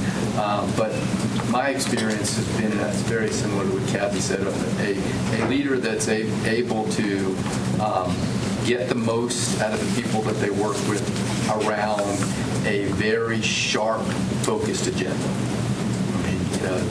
That's what I've seen a lot of successful leaders, that your staff really wants to get home runs for you, and they know what they're swinging at. Maybe that's more precisely what I should have meant by values is a vision, more than the values. That's it. Thank you. What we've illustrated by everyone sharing is that there are different perceptions about what good leadership is, but then there are a lot of common perceptions also about what good leadership is. The North Carolina evaluation instrument is really an attempt to try to change or try to meld the things that you're talking about with research-based practices that educators can use to move a district forward. One of the most challenging things for any district is this whole concept of continuous improvement or continuous progress. No matter where you are right now, and I know this by looking at the goals that you have on your website, you have aspirations to be somewhere else. When I got to Kentucky in this little rural school and fewer than half our kids were proficient in reading, I had an aspiration to go somewhere up. In fact, my aspiration was 100%. And I know I saw in your goals, your aspiration is 95% graduation rate, but I know in your heart of hearts, you really want that for every single child. Most people who give the commitment of time and energy to the school district that you are giving by serving on a board that is as complicated as the board work for this school district is, you're people who want for everybody's kid what you want for your kid. You want the best. And so this whole process of how you bring about that continuous improvement is very tightly tied to the spirit that exists among people who work together in this district. And that spirit is based, as so many of you said, in trust.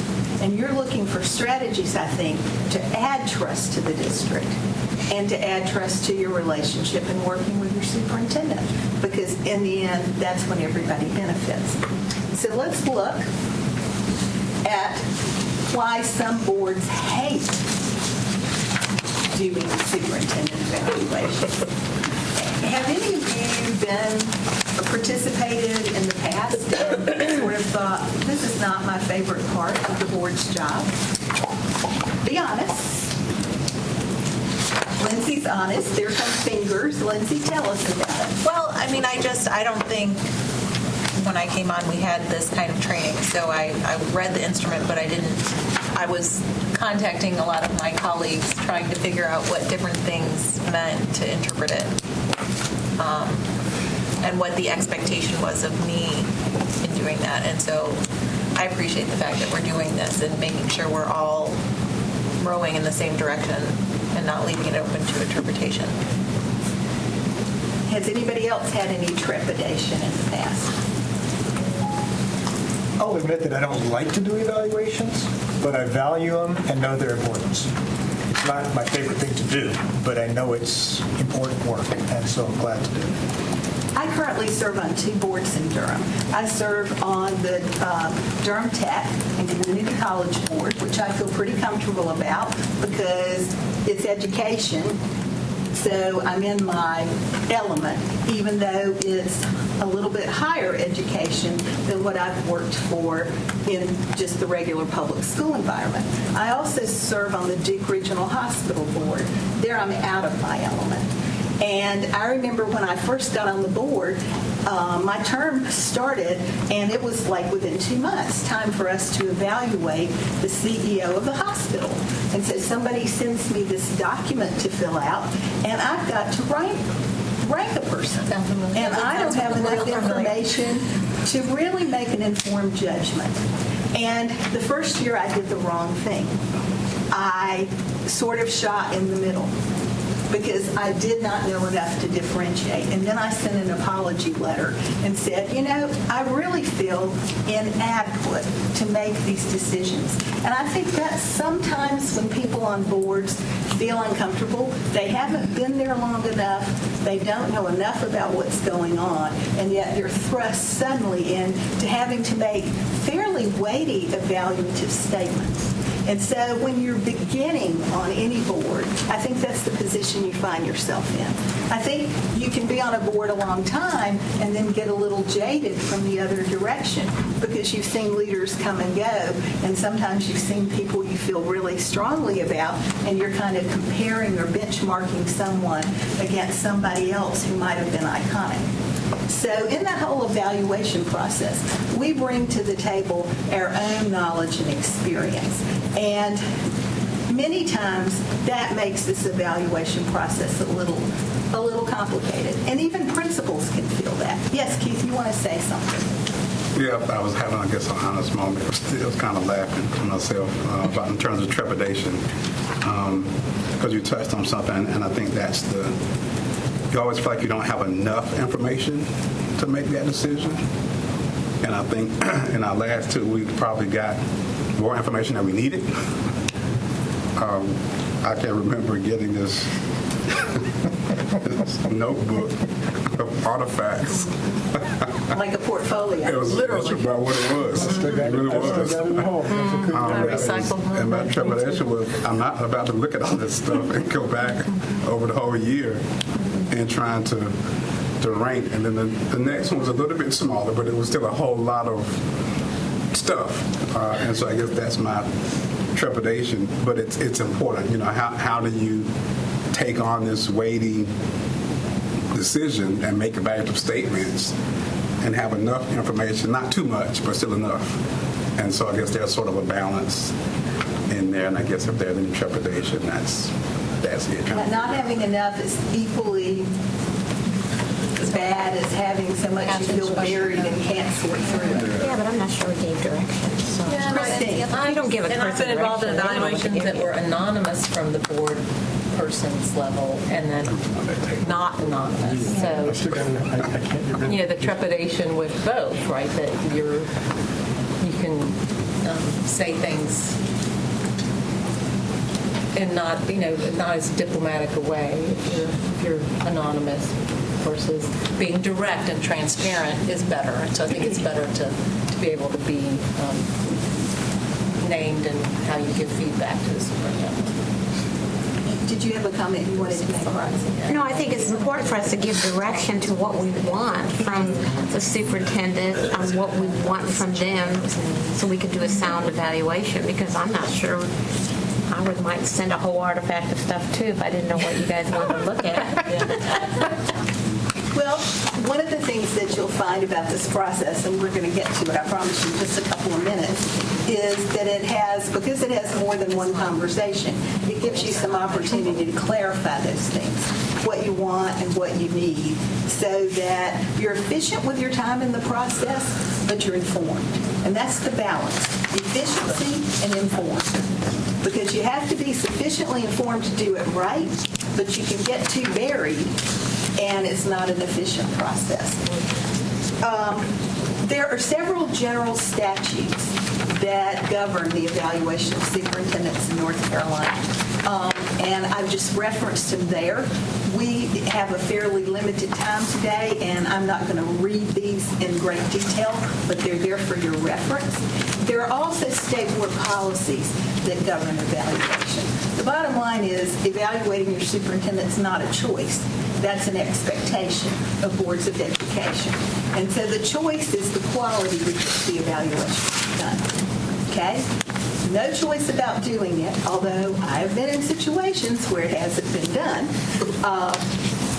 But the choice is really how effectively you make the process. These, I'm going to skip that slide because they've changed and go straight to the 7 standards that the North Carolina Superintendent Evaluation process covers. It covers specific strategies for leadership. Strategic leadership, setting the vision. Instructional leadership, overseeing what kids learn. Cultural leadership, establishing the environment. Human resource leadership, very important because we are a people organization. All we really have, now Wake does have some financial resources, but what you basically have is a huge amount of potential talent to either utilize or squander. So human resource leadership is exceedingly important. Really high-performing schools and districts have people performing in such optimal conditions they exceed anyone's expectations of what can be done. That's what my little school in Kentucky got to. When we got to 95 and 96% proficient, we were really exceeding expectations. We had a 20% EC population. So we had EC kids being equally proficient on state tests. That's optimal performance. That's what any district should be seeking. Okay, Standard 5 is managerial leadership, organizing for and deploying your resources. Standard 6 is working with the community, and Standard 7 is micro-political leadership. In our next session, we're going to look in detail at what each of those mean and what are exemplars of basic performance in each of those standards, what are exemplars of distinguished performance in each of those standards. Whoops, not supposed to be going backwards here. Okay? You have 3 documents that I also put under your booklet that pertain to evaluation of the superintendent in this district. You have a policy that talks about the employment of the superintendent and expectations. I pulled these out for you because it's always good when you're getting ready to begin an evaluation process to simply reread your own policies. And as we go through this process today and in our next session together, be thinking about, this is your homework to look through your own policies. Be thinking about anything that you see that's missing or suggestions you might want to change for the future, or ratify in your own mind that you're very, very comfortable with what you have in existence now. But you have your policy for employment, you have your job description of your superintendent and the expectations, and you have contract language about the evaluation of the superintendent. Yes, Ken? And if I could just add one item of note, these policies have not gone through the policy migration process yet. So I would just say that that's an additional opportunity as we go through this and you see how it works, what we're doing and what's in policy and so forth moving forward. It could inform that migration.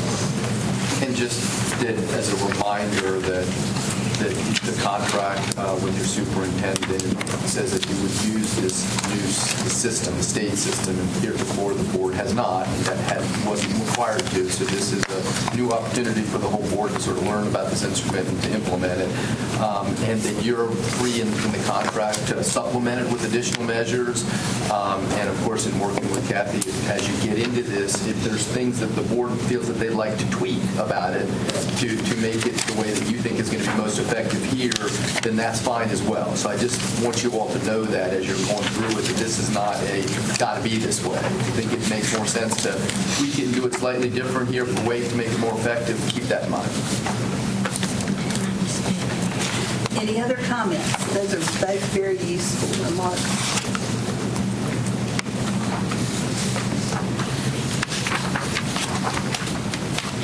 I have somehow gotten myself way off track, so get back to the right place. We do that to most all of our presenters.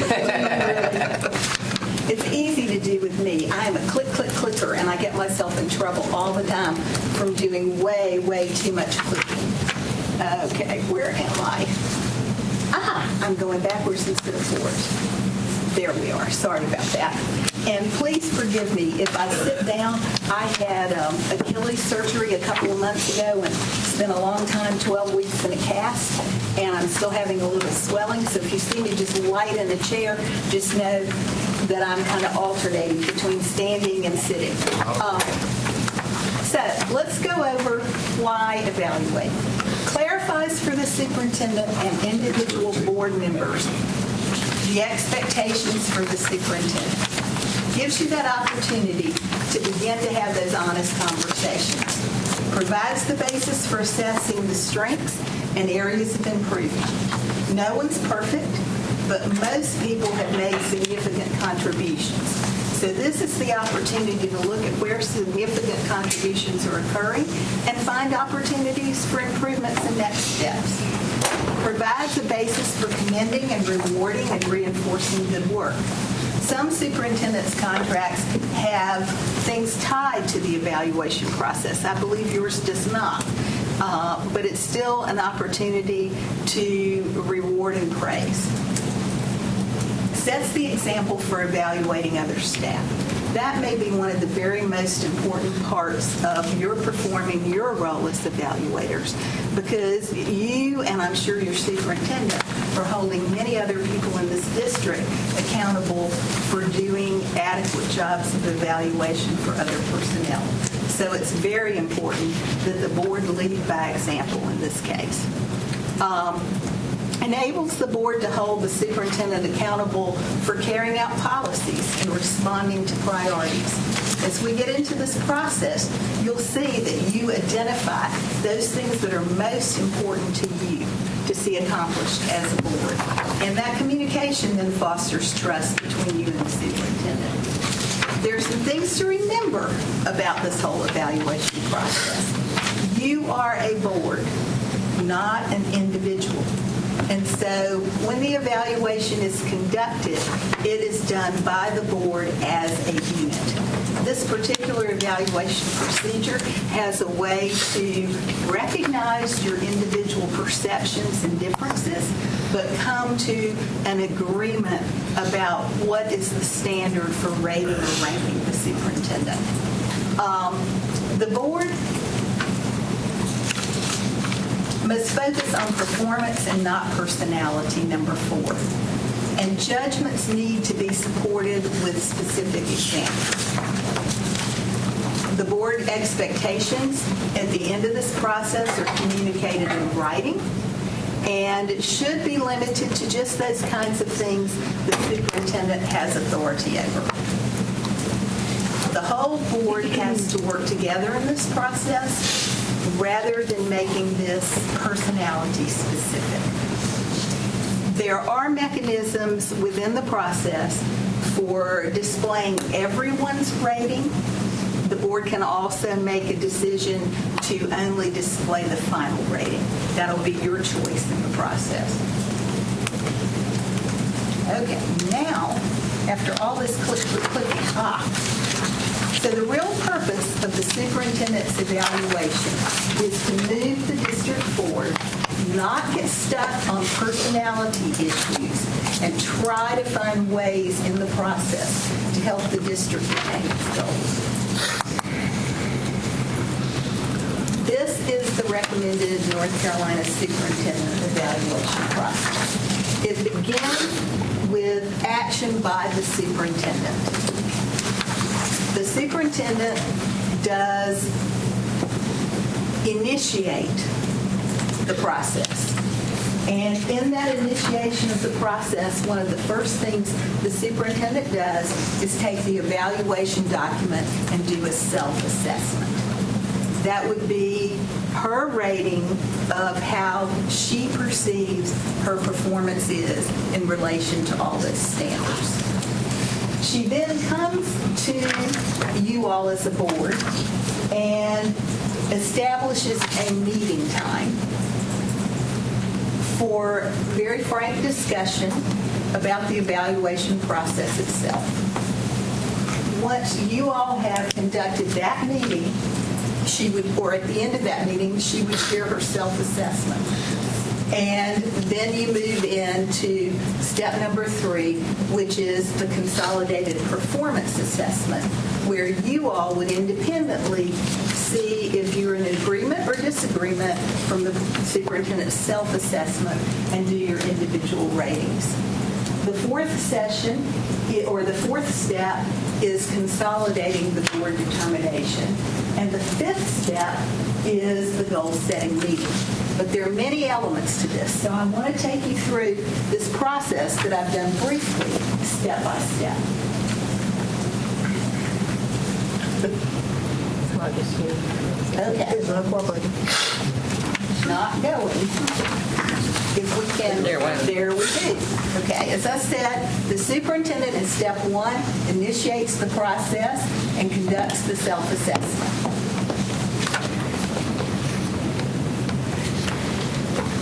I don't know why I can't get us to move here. Thank you so much, Jim. Appreciate that. Step 2 is the formal first meeting. The superintendent brings to that meeting the materials for the process, the explanation of the process, the timeline, and the rubric. The board and the superintendent in that discussion agree on the scope, whether the proposed timeline meets everyone's needs, the goals, the evidence of what needs to come. So this is your opportunity, Keith, not to get buried in data, but talk about data that you think would be relevant to helping you make your decision. The documentation for proficiency, a discussion about what would occur if performance is not standard, and the potential benefits or accomplishments of very distinguished performance. Now, that really is when a district has the evaluation tied to compensation, which you may or may not do. Okay? And then the superintendent shares the results of the self-assessment. Thank you. Ready to move. Now, there are different roles and responsibilities in this. The superintendent, and I think Kathy already knows and is familiar with the North Carolina School Superintendent Standards. She is a genuine participant in the process. I think she's already been thinking about or maybe done part of her self-assessment. Is that right, Kathy? Yep, of course. And she will gather the data and artifacts to support that self-assessment as you direct. For the board's role, you're participating today in the training. You are to ensure that all steps of the evaluation process are conducted, and a lot of the weight for that would rest on the board chair, who oversees the process along with the superintendent. You will be identifying the superintendent's strengths and areas for improvement, and you will ensure that this process is done in a fair way and shared appropriately with the public according to board policy. Now, this is a proposed timeline, but this is not your timeline. You get to modify this timeline any way you want. But one question that comes up in many districts is, how and when do we start? You know, when should this have begun? Are we late? Are we early? You're actually at a very logical point to conduct an evaluation that you would finalize at the end of the school year or at the transition to the next school year. But that is really at your discretion according to your agreements of when you want to do that. But you are very primed, because your superintendent's already underway on the self-assessment, to have that discussion earlier than May if you chose to, because your superintendent's been in place almost a full year. Is that right, Kathy? In May. In May. And really that left side of this process is yours to determine. Okay? So where it says May 2012, obviously this is just a sample. We'd be better off to present this, I think, with no dates in that column, because those are your decisions. But these are the steps that you need to time out. And you all need, as a group, to make a decision about whether you're going to ask your superintendent and board chair to bring a proposal to the board and just y'all decide that works for everyone. That's a simple way. Yes, John? So I think one early question for the board is around goals. So if you look at this sort of sample, it somewhat contemplates that you go through a round of evaluation, and it's a 360 sort of evaluation process, and the end of that evaluation then generates goals for the next year. And the history has always been to sort of set goals and in part evaluate around those goals. And in fact, the contract contemplates that would be the case. So, I mean, I would just want us to know that as we're looking at this, unless there's some determination between the board and the superintendent together, my recommendation would be that you would have goals for this year that would be included in the evaluation process. They obviously can be considered again at the end of the evaluation process moving forward for new goals. But if you look at sort of this right here, it doesn't really include goals right now other than at the end where you would set them for the following year. And so I think that's a point that the board and the superintendent will need to talk about. My starting point on it would be that we would try to put some goals together. Well, I'll just note that I don't disagree with that, but I also want us to recognize that you can't really establish goals for an annual evaluation and have only a couple months to accomplish them. So I think this year's goal process, well, I think we need to work in that language, in that thought process. the goal setting of this year is going to be very different than the goal setting of next year, simply because we can't set, it's not fair to our superintendent for us to set goals today for a whole year's worth of operation. So I just note that. Keith, I think you saw your hand up. Okay.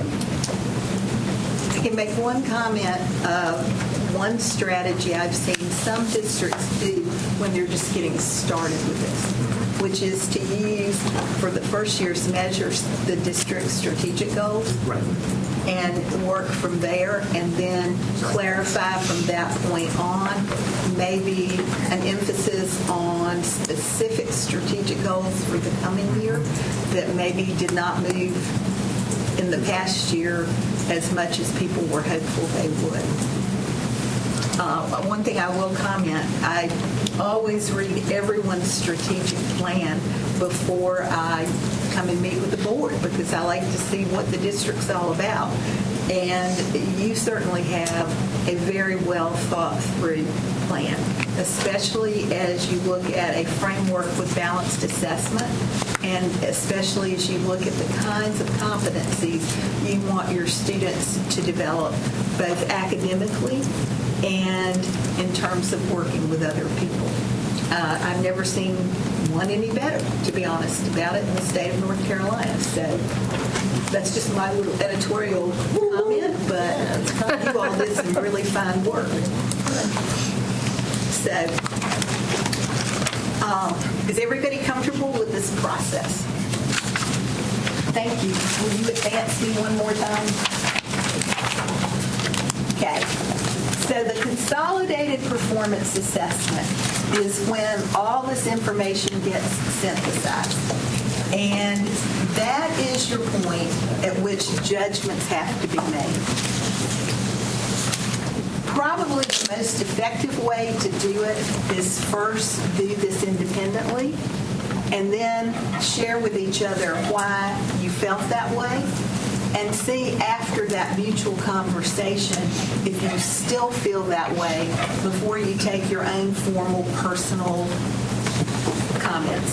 Because I think this is a place where groupthink really helps. Even if you don't come to consensus, and the purpose of that conversation is not to get you consensus, but it's to get you to consider all the ways of looking at something that you might not have done personally. That's an option then, and not necessarily a requirement. So in step 4, you independently rate the superintendent in your final decision, and the board designee consolidates the ratings, the board discusses those ratings, and then those standard ratings are reported to the superintendent.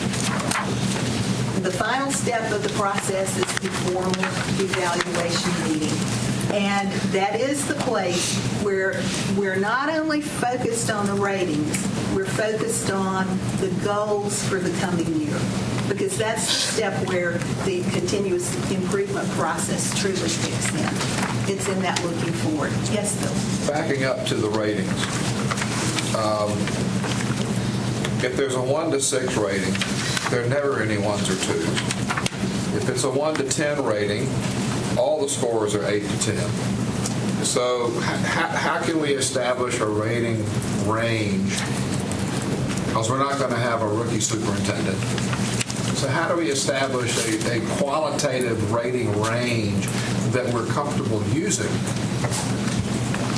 to be more effective than what we've done in the past, which, frankly, I mean, we have the problem with everything we do as a district that we have a rating system, but everything winds up being compressed into a microscopic range where there's really no difference in any answer. Like splitting hairs. Yeah. The recommendation that the School Boards Association shares is that you go to the middle of the ratings. In other words, if you had a 4-point scale and you had a 1, a 2, a 3, and a 4 represented, you would go to that middle of the range of ratings. You would sort of not go to the top and not go to the bottom. But you would reflect, if you wish, that there was a range in those ratings, which would then cue someone to know that there were varieties of perceptions, as opposed to another setting where you might have those 4 ratings and everybody rated number 3. And so you would have an understanding that there was a lot of, the perceptions were jointly shared. So the School Boards Association recommendation is you reflect that by showing that variety of ratings. Now, within the standards themselves, when we get to them, they're very specific about what's basic performance and what's distinguished performance with exemplars. Okay. And what I think most helps the board is, and we'll get into this in our next phase of training, is that you don't even think about what number you're rating. You look at the exemplars and you find in the exemplars what you've seen and what you haven't. And you just circle it. I saw that. I know this is happening. And then when you finish circling the exemplars, you see where the holes are, and that kind of leads you then to that rating of performance. Okay. So you don't start out saying this is a 1, 2, 3, or 4. You're just looking, I know this is happening in our district, or I never saw any evidence that this was occurring. And that will keep you away from the numbers game and much more into the research-based practices of what makes the superintendent effective. Thank you. Okay? Other questions about this? I just want to add to that, though, that as opposed to a 1 to 10, there's basically the ratings are developing, proficient, accomplished, or distinguished, and then one other that when somebody's just not really doing the job. And so it's less. It's not 0 through 10, and Pat did it extremely well in saying there's descriptors under each one of those. So I think that will really help you on that road. But that's also the purpose of this discussion, because if we understand the scale of the standards together, we're more likely to approach it at a standard. But the other great thing is that it's the same basic standards that are used for principals and really the rating scales of developing and so on is proficient. Those are the same for teachers as well. So it will really help the board when you end up having to assess others in the district to be on using common language. So this is another asset of going through this process. And I've made this whole thing rather a mystery because we've deferred looking at the instrument until our next session. But knowing the questions you've raised today will really help me prepare to sort of show you those points in the next session of how you can use this tool to your advantage. Now, we were going to end at 4. Jim said we could go as far as 4:30. I told him I would stop at 4:30 or a natural stopping spot. This is a natural stopping spot because we've covered the process. And next time we can look at the standards and the evaluation. So I wanted to ask, are there any questions about what we went through today? And we will start with page 25 and goals at our next session, because I think this piece needs to be done in relationship to the instrument itself. So you see how the instrument can also help you identify the goals. Questions? I just wanted to add one food for thought, that the self-assessment can be done sort of almost in close timing to the end as the superintendent sort of take on how she thinks she is at the end of the process. But it also can be done right in the beginning of the process. And frankly, different approaches are different. There is some value, though, if you're going to have in the future, you'll have a full year of doing it to sort of start it with self-assessment, because then it gives the superintendent the opportunity to say, this is where I am now, and then at the end, you'll be able to see that growth. And so that's just, another, you talked about some optional points in it, and I think that's another optional point on how to do that. Rex, is there a question? one other thing I'll reflect on right now is as we think about assessments and measurements and so on, back to Mr. Sutton's point when we got that notebook full of artifacts. I know one thing that I find often challenging in these assessments is when there's a collection of artifacts that come from, well, I could say this was so-and-so's work, this was so-and-so's work, this is system work. And I find what is often very helpful is self-reflection instead of just an artifact. Why is this an important artifact? What does it tell me? What does it tell me about my process? I know that's something that we put into the tenure process at the university where, what do I think my career is all about? Where is it going? I find that to be incredibly useful when looking at an evaluation rather than just, here's my notebook full of graphs and tables. So as we think about measurement, I'm actually more interested, I personally am interested in narrative related to the measurement as opposed to just facts and figures. Did you have a comment you wanted to say? Is that the consolidated assessment? There's actually a process. There's a part of the process that is the superintendent's reflection on the artifact. Okay. That's good. Any other comments or questions? I also think it's interesting. I've been to a lot of superintendent evaluations, and it's a good conversation to have with the superintendent. But if you're on step 4, you're talking about the board reviews and discusses all ratings, working to reach a consensus. There's always a question of, does it make sense for the superintendent to, in essence, get the full spread of ratings? So in this situation, say if 5 people said accomplished and 4 people or 3 people said proficient, 1 person said developing, that could be different from if it was, half the board thought it was distinguished and half the board thought it was developing. So if you averaged it, the superintendent would get the same result. But does it make sense for the superintendent to see the spread? A lot of superintendents have liked that, just so that they can understand, hey, half my board thinks I'm doing fantastic, but half doesn't. I need to know that and work through it. So that's another decision point. I'm keeping track of the decision points, I promise you, but as you guys get into this, are you going to reach a consensus and say this should be a proficient, or are you going to share with the superintendent, it's a 4 people are here and 5 people are here? So I just wanted to bring that up. My recollection, correct me if I'm wrong, historically we provided the raw evaluation and including comments. Yes, you have. To the superintendent. That's what you as done. Well as a consolidated. You absolutely have, and that's been the history. But that's since we're doing the new process, and as long as you raised it, that's another point is the comments. So I've seen some boards that say they only want to put comments in that the majority agree with, and then others say, no, I think the superintendent should get all the comments. And so that's just another one, again, a decision point as you guys sort of refine the process. But you're absolutely correct. Historically, all the comments have gone to the superintendent. The superintendent has seen the spread of the ratings. Well, clearly, this is a conversation that's illustrated. I can provide you the training, but there are decisions you actually have to make as a board based on what you learn about how this process works. And it's good you have a board attorney who was keeping a list over here of all those decisions to prompt you in this process. I am going to ask that you bring this booklet with you again next time so we can finish the pages we didn't finish today.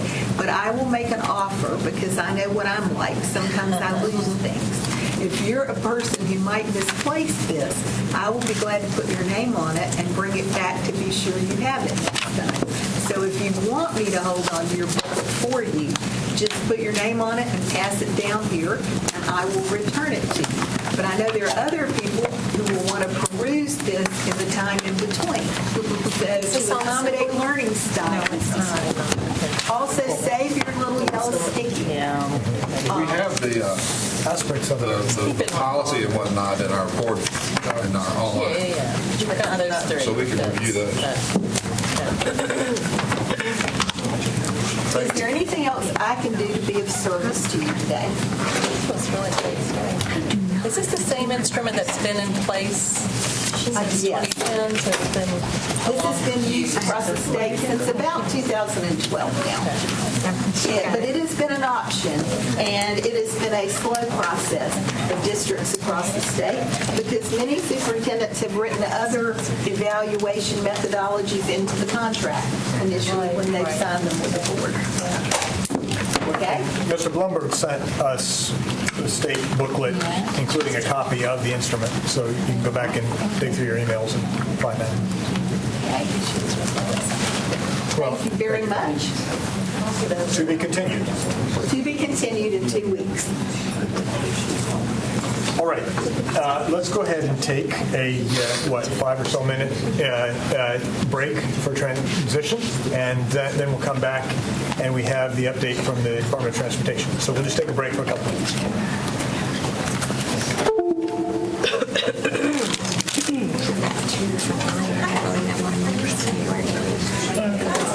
During the voting, I said,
Bring it back to the We'll reconvene our work session with our transportation update.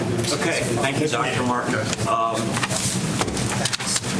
What we'd like to do today is give everyone a brief update on our transportation operations. Look at what's take a little bit of look at what's coming ahead, including challenges ahead, and then at the very end take a little look backwards for perspective. Before I begin, a couple things. Bob Steinmiller could not be here today. He's having a doctoral procedure. I'll leave it at that. But we do have Scott Mooningham, who is over our EC transportation area. Jeff Sy, who is over all of our routing for transportation. And Steven Spasato, who is over all of our field operations, basically our yellow bus fleet and everything to do with that.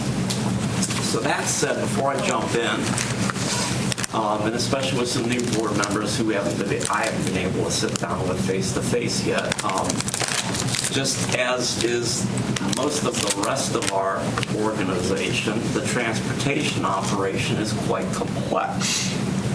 Complex because the rest of the operation is complex, and we offer lots of choices that turn into transportation choices as well.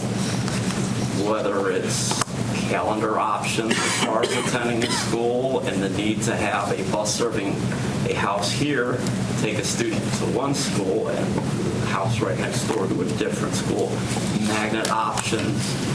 It's further, the complexity is added through different levels of transportation services, everything from a neighborhood bus stop to an express bus stop, and then in some cases it doesn't have impact on us other than we don't provide service. So just wanted to share, again, it's a very complex operation, as the entire organization is. So we got off to a very good start at the beginning of the calendar year. Oh, and that brings up one more complexity. We've got year-round and modified schools as well. Most other districts don't deal with that. And the tracking in and the tracking out and the makeup days and different things adds a whole nother level of complexity. Again, not just our bus operation, but it does. So one of the ways we measure the start of the beginning of the year is what is our on-time arrival rate. When we say on-time arrival, the bus got to the school before the bell. Our target is to get the bus to the school 30 to 15 minutes before the bell so students can have time to get settled. Those who need to get a breakfast can get breakfast. But as this clock is ticking, this is by the bell.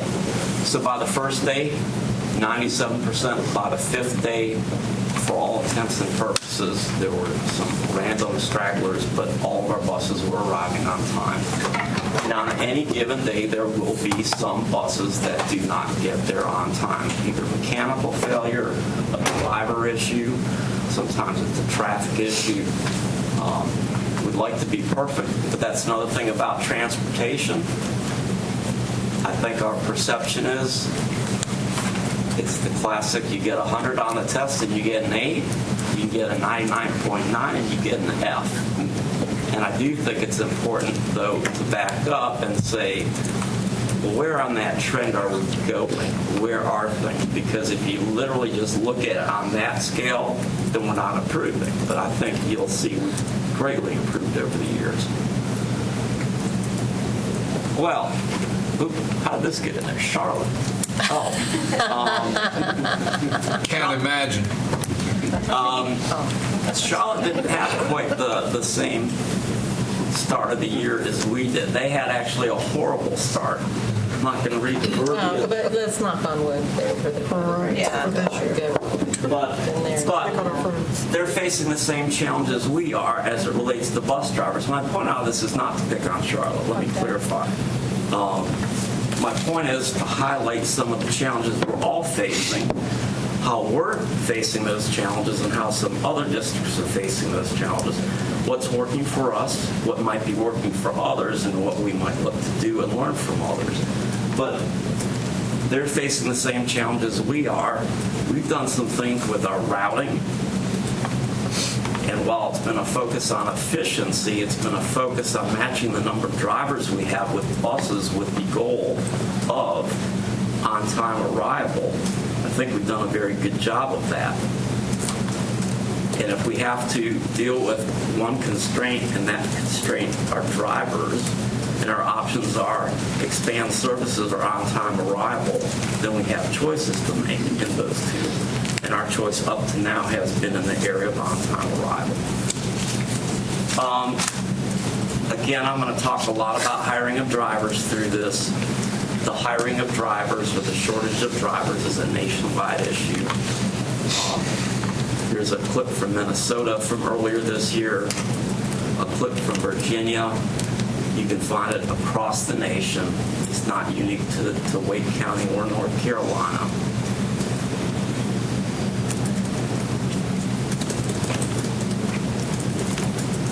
So I'll come back to the drivers in a bit. But here is a sense of what we've got as it relates to the ride times for the current year. The biggest circle are ride times, and these are each way, not round trip. So you can see the vast majority of riders, looks like it's 85% have a each way ride time of anywhere between 1 and 30 minutes. And I think if you look at the actual scale, it's in the 1 to 20 minute range is where the majority of that 85% is. And then the next group, 31 minutes, and there's a typo in there, I apologize, that should be the 60 minutes, 14%, 61 to 90 minutes, 1%, and then that 91 minutes plus 0.4%. And I'm sorry, that was for last year, and then this year, you'll see the numbers are basically the same. Actually, the 31 to 60 went down just a bit. The others are effectively the same. I know there's been some concern over time that perhaps we're just helping on-time arrival by increasing ride times and filling up the buses. Well, we are filling up the buses to try to address efficiency. We're not trying to expand ride times, and our data shows that. Here's a look back starting with the 2014-15 year. 84.5% of our riders saw a ride time in that 1 to 30 minute range. That jumped up a little bit, 1.5 percentage points, but again, while that's an increase, I think you'll see some other things too that go along with it. The 31 and 60 minute ride times have come down about the same percentage during that same period of time.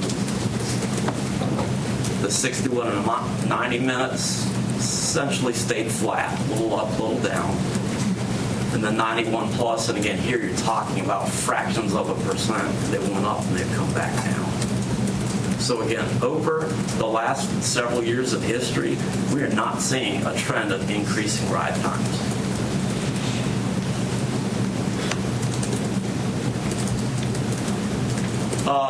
Here's a take on the look of number of drivers we've got and the start of the year number of the routes. And this matching is the most important thing that we do when we look at how can we have on-time arrivals for buses. And you can see going back to 14-15, we had 800s. We were in the 800s for drivers. You see the trending down and a little bit of a trending back up now. We had a big effort this past year. We'll talk about it a little bit, and Tim and Lisa, I know you're in here and I haven't asked you, maybe in a few minutes you might just add a couple cents about the marketing efforts that you've worked on, we've worked on with transportation, partnering with communications, and we engaged an outside group. We continue to engage an outside marketing group. They have had an impact on it. Again, not to the sense that we're all of a sudden got 900 drivers, but it's had a little bit of an impact. So being able to manage these two together has helped us stay in place. Quick question. Yes. On the last slide, EC? That's Exceptional Children. That's our private contract transportation. And we're going to talk about that a little bit too. Shared runs. I want to talk about these too because they're a reality that we have used over the last several years to address the limited number of drivers that we've got. What a shared run is not a double back as some of you have heard in the previous past. That is not what a shared run is. But basically, a shared run is where we have a school where a bus, usually starting furthest away from the school, picks up students, brings them to the school. They get to school about 30 minutes prior to the start, which is the earliest you want to have them there. There are enough students then proximate to the school, immediate proximate to the school, but not in the walk zone, that bus can then turn around, drop the first set of students off, do another very quick run, 5 minutes, 8 minutes, 10 minutes, be right back at the school and effectively deliver a busload of students that were traveling much greater areas to load a bus up, then travel a very short area to load that bus up and maybe not load the bus up to its capacity, but load that bus up again and then bring them back to the school. That's what a shared run is. And then it reverses itself in the afternoon. So one of the questions that I have for that, because I just kind of flipped through and didn't see my answer, is the average, like, has there been data taken to see the average wait time for students that are a part of the shared run? I know I've heard 30 minutes, 20 minutes in the past, but... We can look at that. I don't have that for you today, but yes. Okay. You mean at the end of the school? At the end of the school day, or even when they get to school. So if you're a high school student, that's a lot earlier that you're having to get up and wait around at the high school. And for the elementary kids, having to wait an additional 30 minutes either before or after. I mean, that's a lot of... Dismissal to deposit at home. Right. That's becomes the question for those families. Okay. Yeah, we will. We can absolutely access it. I just don't have it at my ready. Thank you. And I was just going on with that, asking about how that's determined for each school. I know one of my schools mentioned they have 13 buses that do that, or I'm not sure if it was 13 routes or 13 buses, but they mentioned that they thought that number was a little high compared to other schools. So if there's how that's determined? It's determined based upon, and it changes from year to year on ridership, because the ridership for any given school will change. In 1 year, school X may have 50 or 60 riders very proximate to the school. That very next year, half of them may drop out. A different school with the same total population may have far greater or far fewer riders extremely proximate to the school. So it literally it's an analysis that has to be done each year. Jeff, anything you'd like to add to that as far as the shared one? So the density of the population proximate to the school. If there's a high density of student resides very close to the school, that could be a candidate for shared run because it's very easy to pick up busload students and go to school very quickly. So it's not like we're trying to target a school, but yes, and we will absolutely get data for you on the times. Sure. And even if that formula were more, or not formula, but if that information on how that's determined, just so I can present that more, or we can present it more transparently. Back to this data problem, I think there's a lot of perceived miscommunication in the ride times because of this time, early drop-off, late pickup. So if you could even do a bar graph, instead of just the plots that you've given us, here are the actual ride times and here are the wait times, sort of put it together as a stacked bar graph would be incredibly useful, I think, and I think that would communicate more, because one of the things that we need to know is, are the between 30 and 60 minute rides, are they the immediate pickup to go home, or they sit and wait a half hour and then I have my time on top of it? You see what I'm saying? It's going to vary. The ride times are just that, the ride times. There are some buses at schools that have no, let's talk about a school that has no shared run, none. There will be buses that arrive at that school that start picking up within a couple minutes, if not right at the bell. There'll be buses at that same school that may pick up 15 or 20 minutes later. So for that school, you've got that variability, and that variability will exist. Again, no shared runs. And then you've got the variability of, am I the first rider on the bus that gets dropped off, or the last rider on the bus that gets dropped off? And so there are all those variables, but yes, we can pull some of that together. And I think for most parents, it's when does my student leave my house in the morning?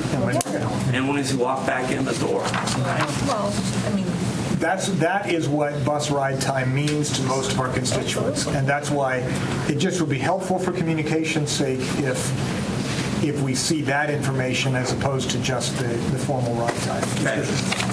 well, I was going to ask what the mix of the 43 schools with shared runs are. Is it across the scale? All number of high schools, because to Ms. Mahaffey's point, getting to high school 30 minutes early requires an early start. Okay. So, switching a little bit to our call center. We stand up a temporary call center at the beginning of each year.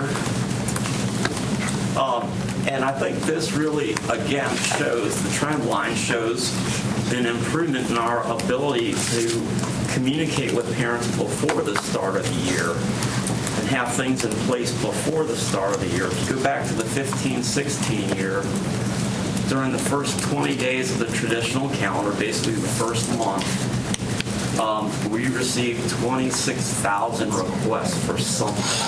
You're going to see a breakdown of what that something is in a slide or two. That number's been driven down to about 15,000 for the current year. We anticipate with the efforts we're going for continuing to go down. I'll give you one example. 2-3 years ago, during this period, we integrated into PowerSchool, into the application, an interface, so we can feed data for a parent that has requested transportation services. It's been approved. It feeds in through a portal into the PowerSchool app that information, so the parent can look up at any time before the opening of school and they can see, yeah, transportation's approved, here's the location of your stop, here's the time of your stop, and other additional. And that's one example of many where we're trying to address the issue or give parents information, the opportunity to ask for something before we start the year. And I think those of you who've been on the board, I looked at Dr. Martin and Mr. Sutton and Ms. Kushner, perhaps the longest that were here, either during our unique opening in 2012, which I'm going to talk about today as well for a minute, as we look backwards. We're in the couple that came onto the board in very close proximity to it. We're in a very different place today than we were then. And it hasn't just been overnight. It has been ramped up or ramped down, depending on how you want to look at it over time. Ms. Mahaffey, you had a question? I found the answer. I was just curious how many students ride the bus. Actually, somewhere between 75 and 80,000 on a given day. It's about half, as a rule of thumb, about half the student population.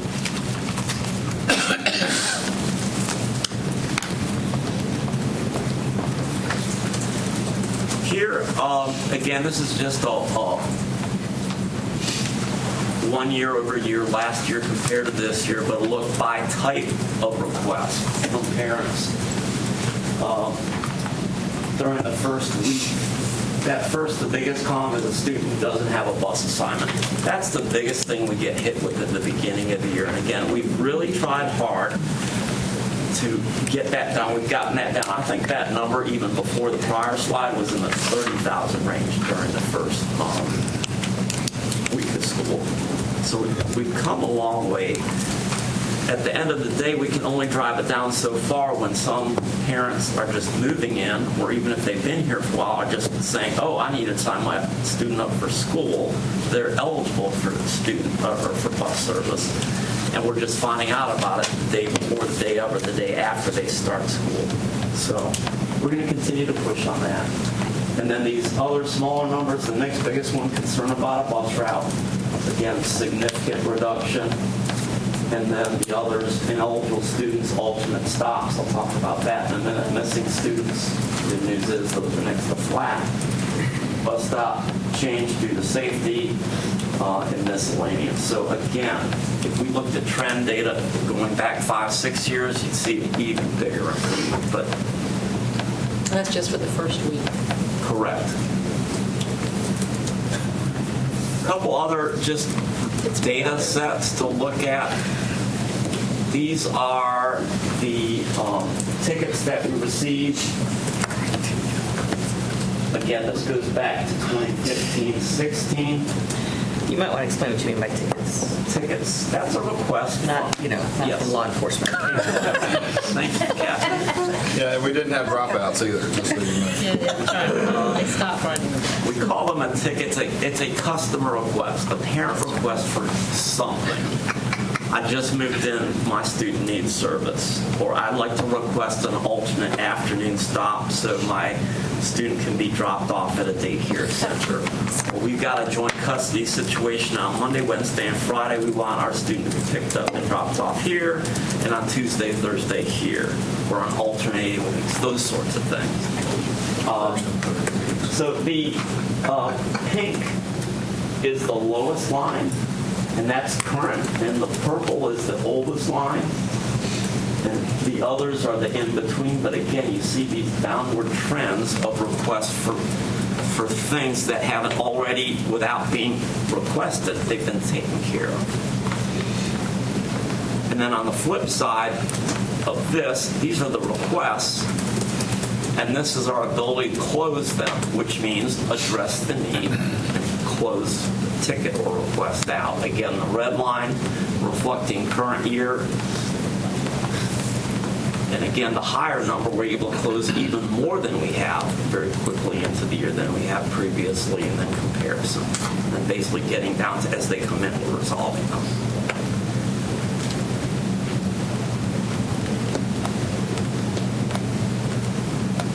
I'm going to jump now into our special transportation, and this really covers multiple areas. It covers pre-K students, most pre-K students. It covers our McKinney-Vento homeless students, and it also covers our special needs students. And currently, this transportation, some of these students can be served by yellow bus. The majority of them are not, however, and they're served by our contract transportation. Anything from an SUV to a van to a lift bus for those students that may need a lift to get them and their equipment, whether it's a wheelchair or whatever, into the vehicle. So again, this goes back to 13, 14 and comes up to current year projections. The graph on the left shows you the beginning of the light blue is the beginning of the year projection as far as numbers of students. And the dark blue shows where we project that we will be with students being served by the end of the year. And that's for all three of these populations. Pre-K, EC, and McKinney-Vento. All three are included in the left. And you'll see that, again, the projections, well, the prior years are not projections, are going up, even though our total EC students by themselves, which are the largest part of this population, are not going up. So that says a combination of other things is happening in that McKinney-Vento ridership is going up.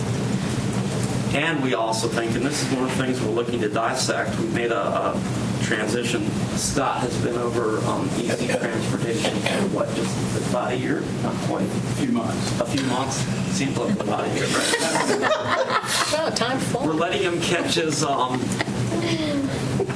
break in, but one of the things we really want to start doing is teasing things apart in EC transportation too, so we can see how we can continue to improve it. But we believe that one of the things maybe happening is a larger percent of the special needs population is being assigned to special transportation that perhaps wasn't previously assigned special. So those are things we're going to be looking to as we go forward. And then Is that determination made at the school? that is made through the IEP process. Through the yes, IEP sir. process, okay. The transportation department is, if they're asked, they will provide information, but beyond that, they're the recipient and they are instructed as to whether or not to provide. So it's the educators and parents Yes. that are making the decision? Yes, sir. And just over on the right, very quickly before we go to the next slide, these are the projected numbers for the current year breakdown by the end of the year for McKinney-Vento students, 1,100 at the end of the year, pre-K, 1,000, and then 2,800 special needs students. Just a point of clarification. So this is number of students, and the percent is the percent of those students who ride special transportation. Hang on. Let's get that. Are you talking about the 47%? Yeah. Okay. Let me come back to the 47. Okay.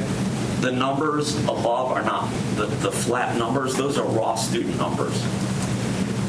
So by the end of the year, we anticipate we'll have 1,100 McKinney-Vento students on EC Trans, 1,000 pre-K on EC Trans, and 2,800 special needs students on EC Trans. And of those, 47% of them will attend a school or program outside of their base attendance area. So more than half attend their base school? Base attendance area. So maybe not attendance. Not their base school necessarily. The base area.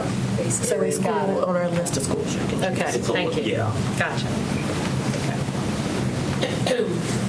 So here, it's a good segue maybe. Just some information. Right now, and again, as we move forward, one of the things we want to do is continue to advance our partnership with special education so we can work with them as they're defining locations for programs. We can maybe work with them on the front end of defining where a likely host site may be from a logistical standpoint and trying to, I guess, mitigate impact on student transportation ride times. But K-5 EC riders travel on average more than twice the distance to and from schools than their non-EC counterparts. Pre-K, 3 times. 85% of the pre-K are riding on contract vehicles. And again, for our transition is primarily McKinney-Vento. Many of these students are being transported potentially from one part of the county to another, and we have a handful that are even coming in from out of the county each day and coming into the county, and they're not necessarily coming into the county just to cross the border. These are things that we're required to provide to these students.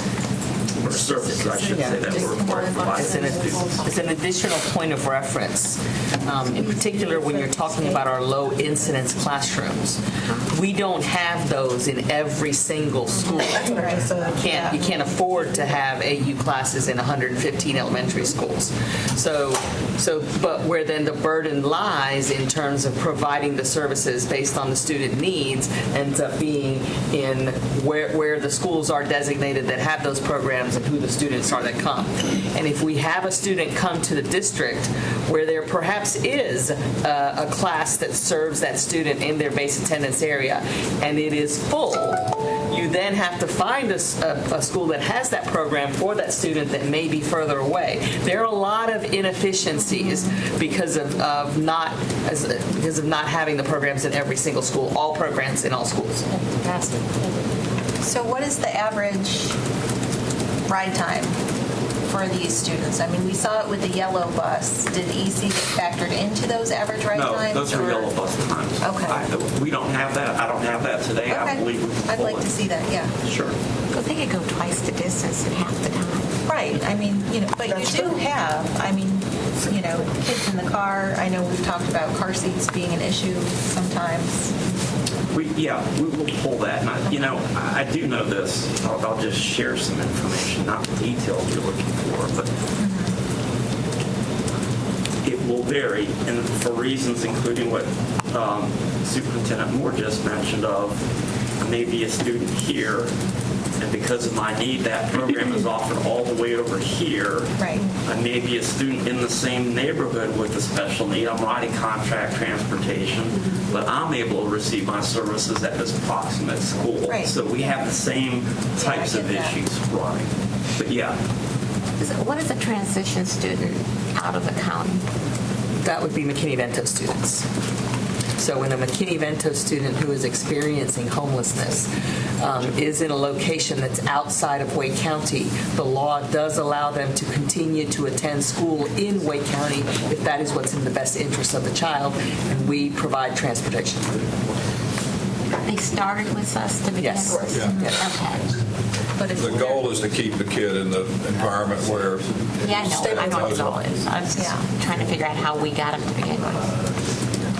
Yeah, I'm aware There is of a one. special budget line for that, or is that out of our other? But the county Isn't there has some money for federal transportation. County has money. It's, support for McKinney? are you using that now? There theoretically is money that the county receives. I don't like We don't like money. theoretical. What's really going on? That's not money. What's really happening? Well, that's really under the county's control. We've had some meetings with them. This goes back a few years. It's money that could be used if they chose to for providing transportation services to these students. It can also be used to meet a myriad of other needs that these same students have that are not related to transportation. It's used for those students. Yes. It is, right. I asked Scott to just give you a couple examples of current rides where we're providing a transportation out of county to Wake County. Currently, we have approximately 75 students that live outside of Wake County that we transport into Wake County to attend. That was how many? 75. Off the top of my head, we have one up around Henderson that we transport to Sanderson High School. Back and forth each day. Back and forth each day. We have one down around Dunn. Actually, it's sibling. I got a call about that. Live down in Dunn, and we transport to Buckhorn Creek. I got a call about that. Those two just off the top of my head. So again, just it gives you an idea, and again, we provide those services through the use of these EC transportation vendors. And again, it's something we are required to provide. Has that number gone up? Are we seeing a greater relocation? I would say yes. We're seeing it in student, in appeals we get to the board to maintain placement in the county. Folks are moving. If you're marginal income and your landlord sells the house you've been renting, you're moving out of county. Does it end at end of the school year, or it continues as long as the students can eventually identify? I think there's an evaluation that occurs at the end of every year, a conversation with the family and an inquiry to determine then again what will occur for the next year. It's neither automatically yes or no.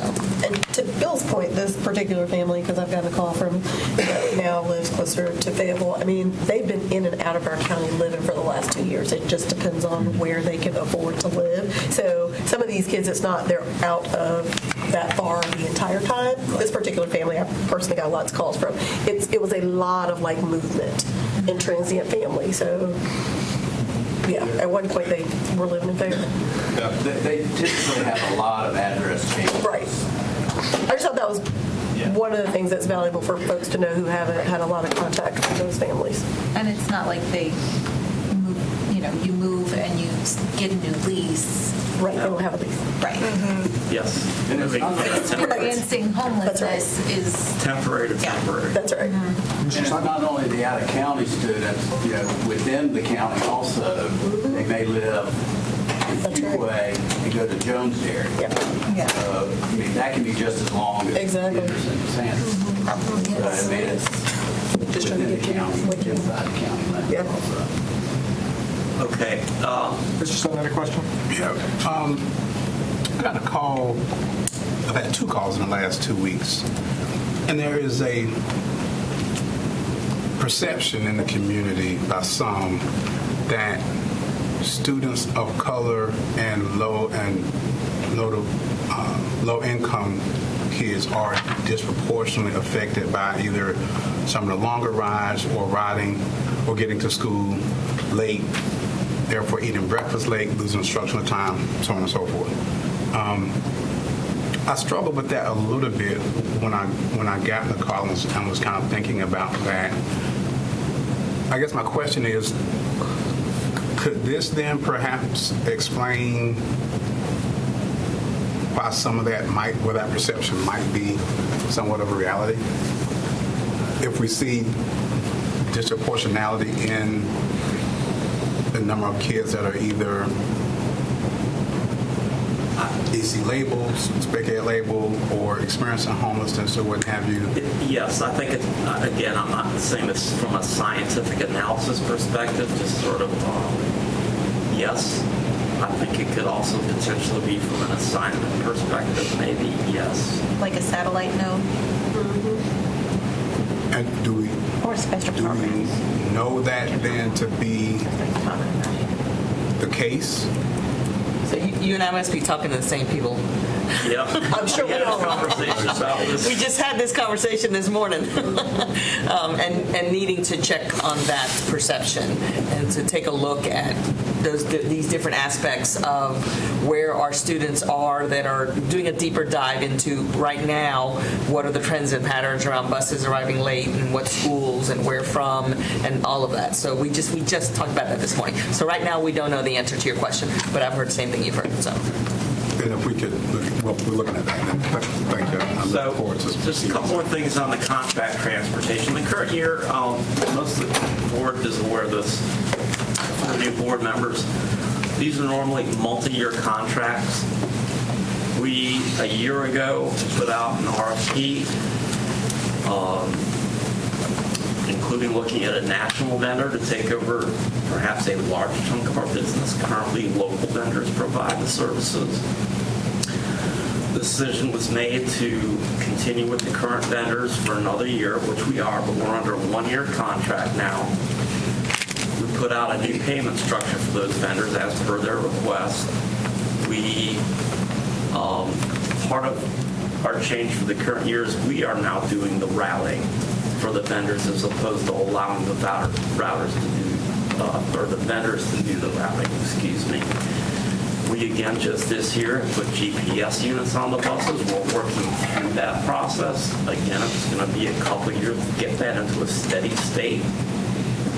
We hope we can. So then ultimately something like a where's the bus becomes a where's the contract transportation vehicle. We're not there yet as far as the reliability of it. So I think we get more problems than we solve by saying, let's turn that on today. That being said, we did issue another RFP, as we said we would back in the spring this fall. We have received responses. I think the deadline may be if it hasn't passed, it's going to be at the end of the month. We'll be reviewing those and then making a selection or selections this spring. Our focus is going to be on these vendors' service level capacity, and underneath that, their management infrastructure capacity, their ability to provide the services we need, and ultimately that our students need, and those students' parents and guardians demand.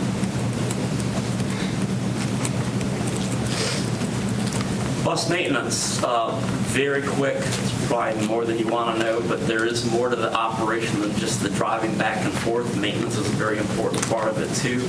We're actually right now partnering with a software group out of Wilmington, or outside of Wilmington, developing a work order system. That's, anytime if you go to take your car in for service, they're entering in what you need. And then they key in parts that they use, and the amount of labor and all sorts of other things. Well, we have similar things for our yellow buses. And we've been working primarily with the state software that we're required to use. State software is, it was archaic 12 years ago when I got here, and that makes it 12 years more archaic. So we still have to communicate and feed that state system, but we're developing our own system. maybe about halfway there, getting it to the point where people in the shop can actually do their data input on iPads, so they're not constantly going back and forth from where they're working to a keyboard and back and forth. We're also working as far as developing some higher level mechanic positions, both for a career path perspective as well as for a work efficiency perspective. Looking forward to this coming year, we're anticipating expanding our magnet services.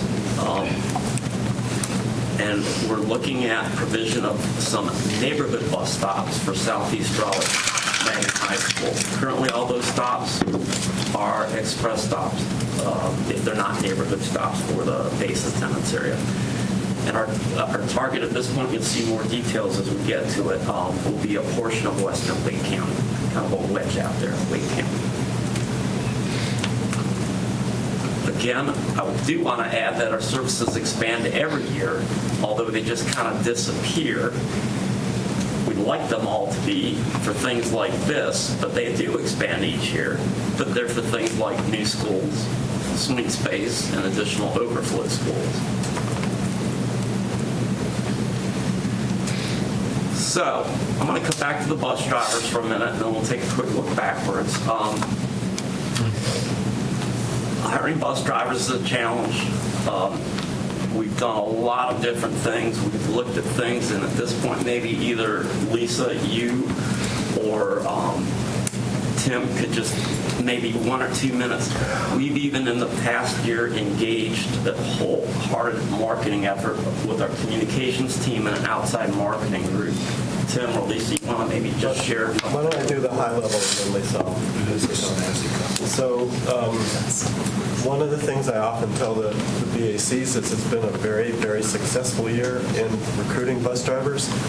Unfortunately, it's not been as successful a year in retaining bus drivers. So David and I have talked about this. It's not a pretty thought to think about what would happen if we hadn't had the recruiting year that we've had, because we probably would have had difficulty retaining them regardless. Lisa, I don't want to just throw numbers out of from the various job fairs, but if you have a couple that you want to share. I do not have them all stopped. Yeah. In the beginning, though, it wasn't unusual to see 100 or so folks respond to the job fairs. The marketing was done basically based upon the research where we told us drivers would most likely see the need. If I remember right, TV was there was a certain late afternoon period where you could pretty much count on your demographic seeing the ad that you placed. So the ads have been successful. The number of people showing up have been better than we've ever seen. The problem has been on the back end because it's been hard to retain. So we did some survey some time ago, and salary was clearly an issue, but so was behavior, as I recall, was Those are the two biggest second. issues. Yes, Have the cameras made some progress? Yeah, I do believe it. Where are we on the status of that evaluation? And speaking with the drivers, the cameras have come a long way, and I guess I'll turn both to Scott, who was formerly over the field operations until he took over EC, and Stephen. My perspective on it when I talk to drivers when I can, it's made a big difference. And it's made a big difference as a district because, again, student discipline on the bus, while the driver experiences it, if there is a discipline issue, they're not the ones that are in the position to address it ultimately. That is on the school and the administration. Prior to the cameras, it's frequently he said, she said. The cameras generally remove the he said, she said. And Scott or Stephen? Yeah, I would just concur. I think they're extremely valuable. And for the school administration to be able to really go back to the parents and say, nah, that's not what this is showing. We get more positive feedback from administrators. I don't discuss it with them in terms of linking that to retention. I don't have any data to support that, but I think that's the pay. Scott? Do any of the schools use their positive behavior incentives on the bus or have behavior contracts with students and their bus Yes. behavior? Is that consistently, or just some schools are utilizing that? My school, I believe. Wow. That could be something it check. It takes a while. The principals are saying it takes about a week to a week and a half to get a copy or to see the tape of the. Is there any way to shorten that?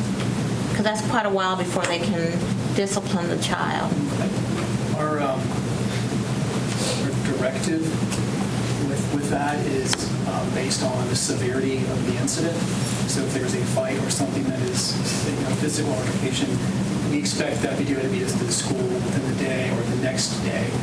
If it's not as serious, it may take some time, and there's variation. We developed some new technology where previously we had to pull a hard drive from the bus and then find the incident, copy it to a thumb drive, for example, but working with our technology services and Jeff as well. Most buses have the Stay on camera. We can actually download the video via a desktop computer, which is helping us get video back to schools more quickly. But again, if it's a severe or it's an incident that needs immediate attention, our charge is to make that a top priority for them to get that to the administrator. So if a child gets, one or two or three children get put off a bus in the parking lot and they're left there, would that not be a reason the principal could get it quicker? Mrs. Cash has got a specific issue. If you'd like, let's look at it. I think Bob knows about it. Okay, I do think it's a helpful review for us to undertake, just as a general or specific concern regarding the manner and timeline in which schools are able to access. Some of it, again, it's a technology constraint, and again, as we're going through this and iterations of the technology evolve, it will reduce that amount of time. I see a bunch of hands. I want to recognize that we're at 5:20. So, yeah, Ms. Mahaffey, Mr. Haggerty. I just have something that came to mind as we were talking earlier, and since we were touching on discipline, just to know the data of how many students have been suspended from yellow bus service annually. I know you don't have that now, but at some point. That would actually come out of this. That would come out of the school process? Yeah, we'll need to figure out how to get it. Okay.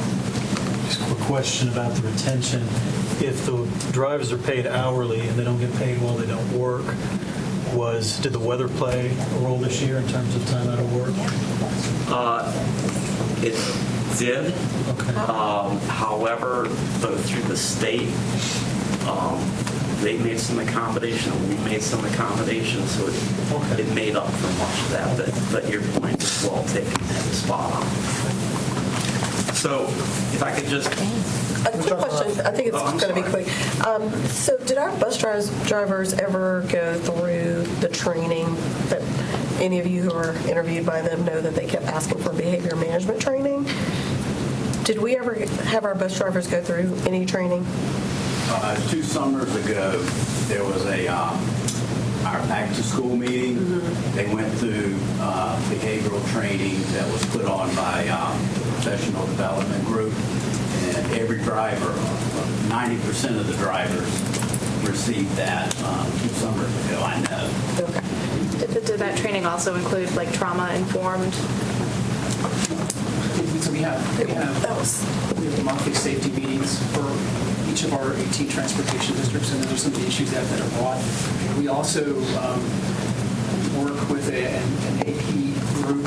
We meet with them monthly to develop trainings and processes to integrate some of those things we were talking about, whether it's the cognitive behavior. That was a request from them. When Stephen says AP group, that's assistant principals. Frequently there's an assistant principal who oversees transportation for the schools. That's a group that's been invaluable to transportation and partnering with. So to your point, I think it would be helpful to take a look at, given the type of turnover that we have in hiring every year, the frequency around which we might need to engage in some sort of training, and how we are integrating the types of either discipline practices it's or PD all other over again. They feel just like everybody else. The more PD, the better they feel about their jobs. Yeah. So just to breeze through this, and I've got just a few more slides. I'll breeze through. Again, a lot of it gets back to we're in a full employment economy, and this is both for the recruitment and the retention piece.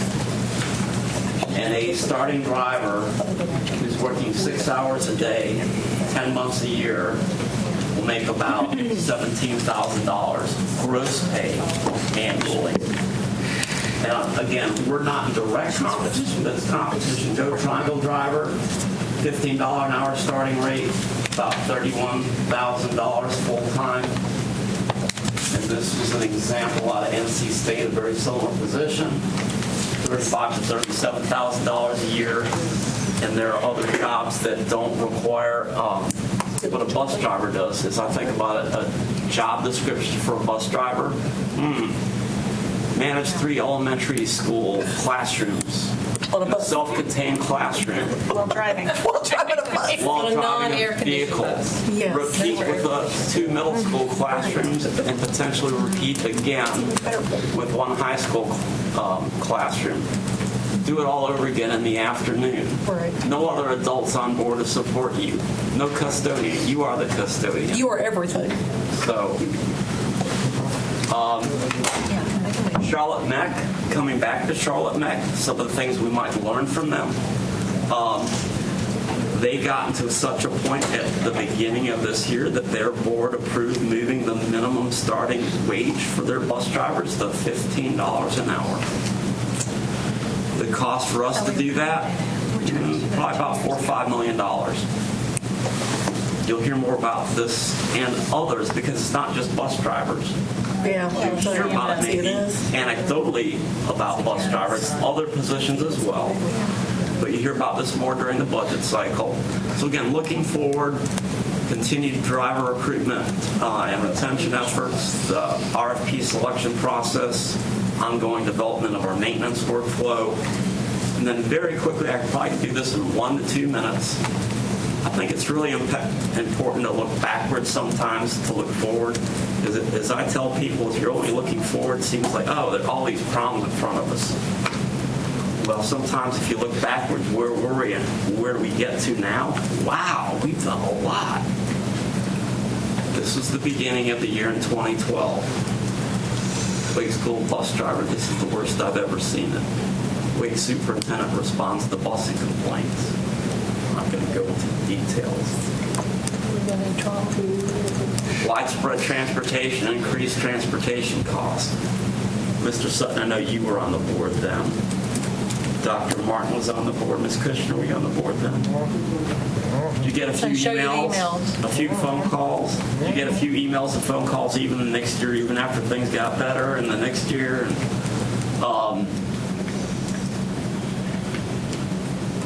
It was a number of things. It wasn't something that just happened overnight. It was organizational design and alignment issues. It was the Great Recession. It was the stress of a new sign. And all that turned into the opening of 2012. Perfect storm. It was a perfect storm. Oops. Again, in 1985, that's what we had. 25 years later, that's what we had in the transportation department that the current management inherited. Basically had the same structure that it did back then with no change, and they inherited in the midst of the Great Recession. Not with additional funds to do stuff, but cut your budget. So this is what's happened in the last 5.5 years. A lot of professional staffing. I think there were maybe less than a handful of college degrees in that entire department of about 1,500 people prior to this reorg.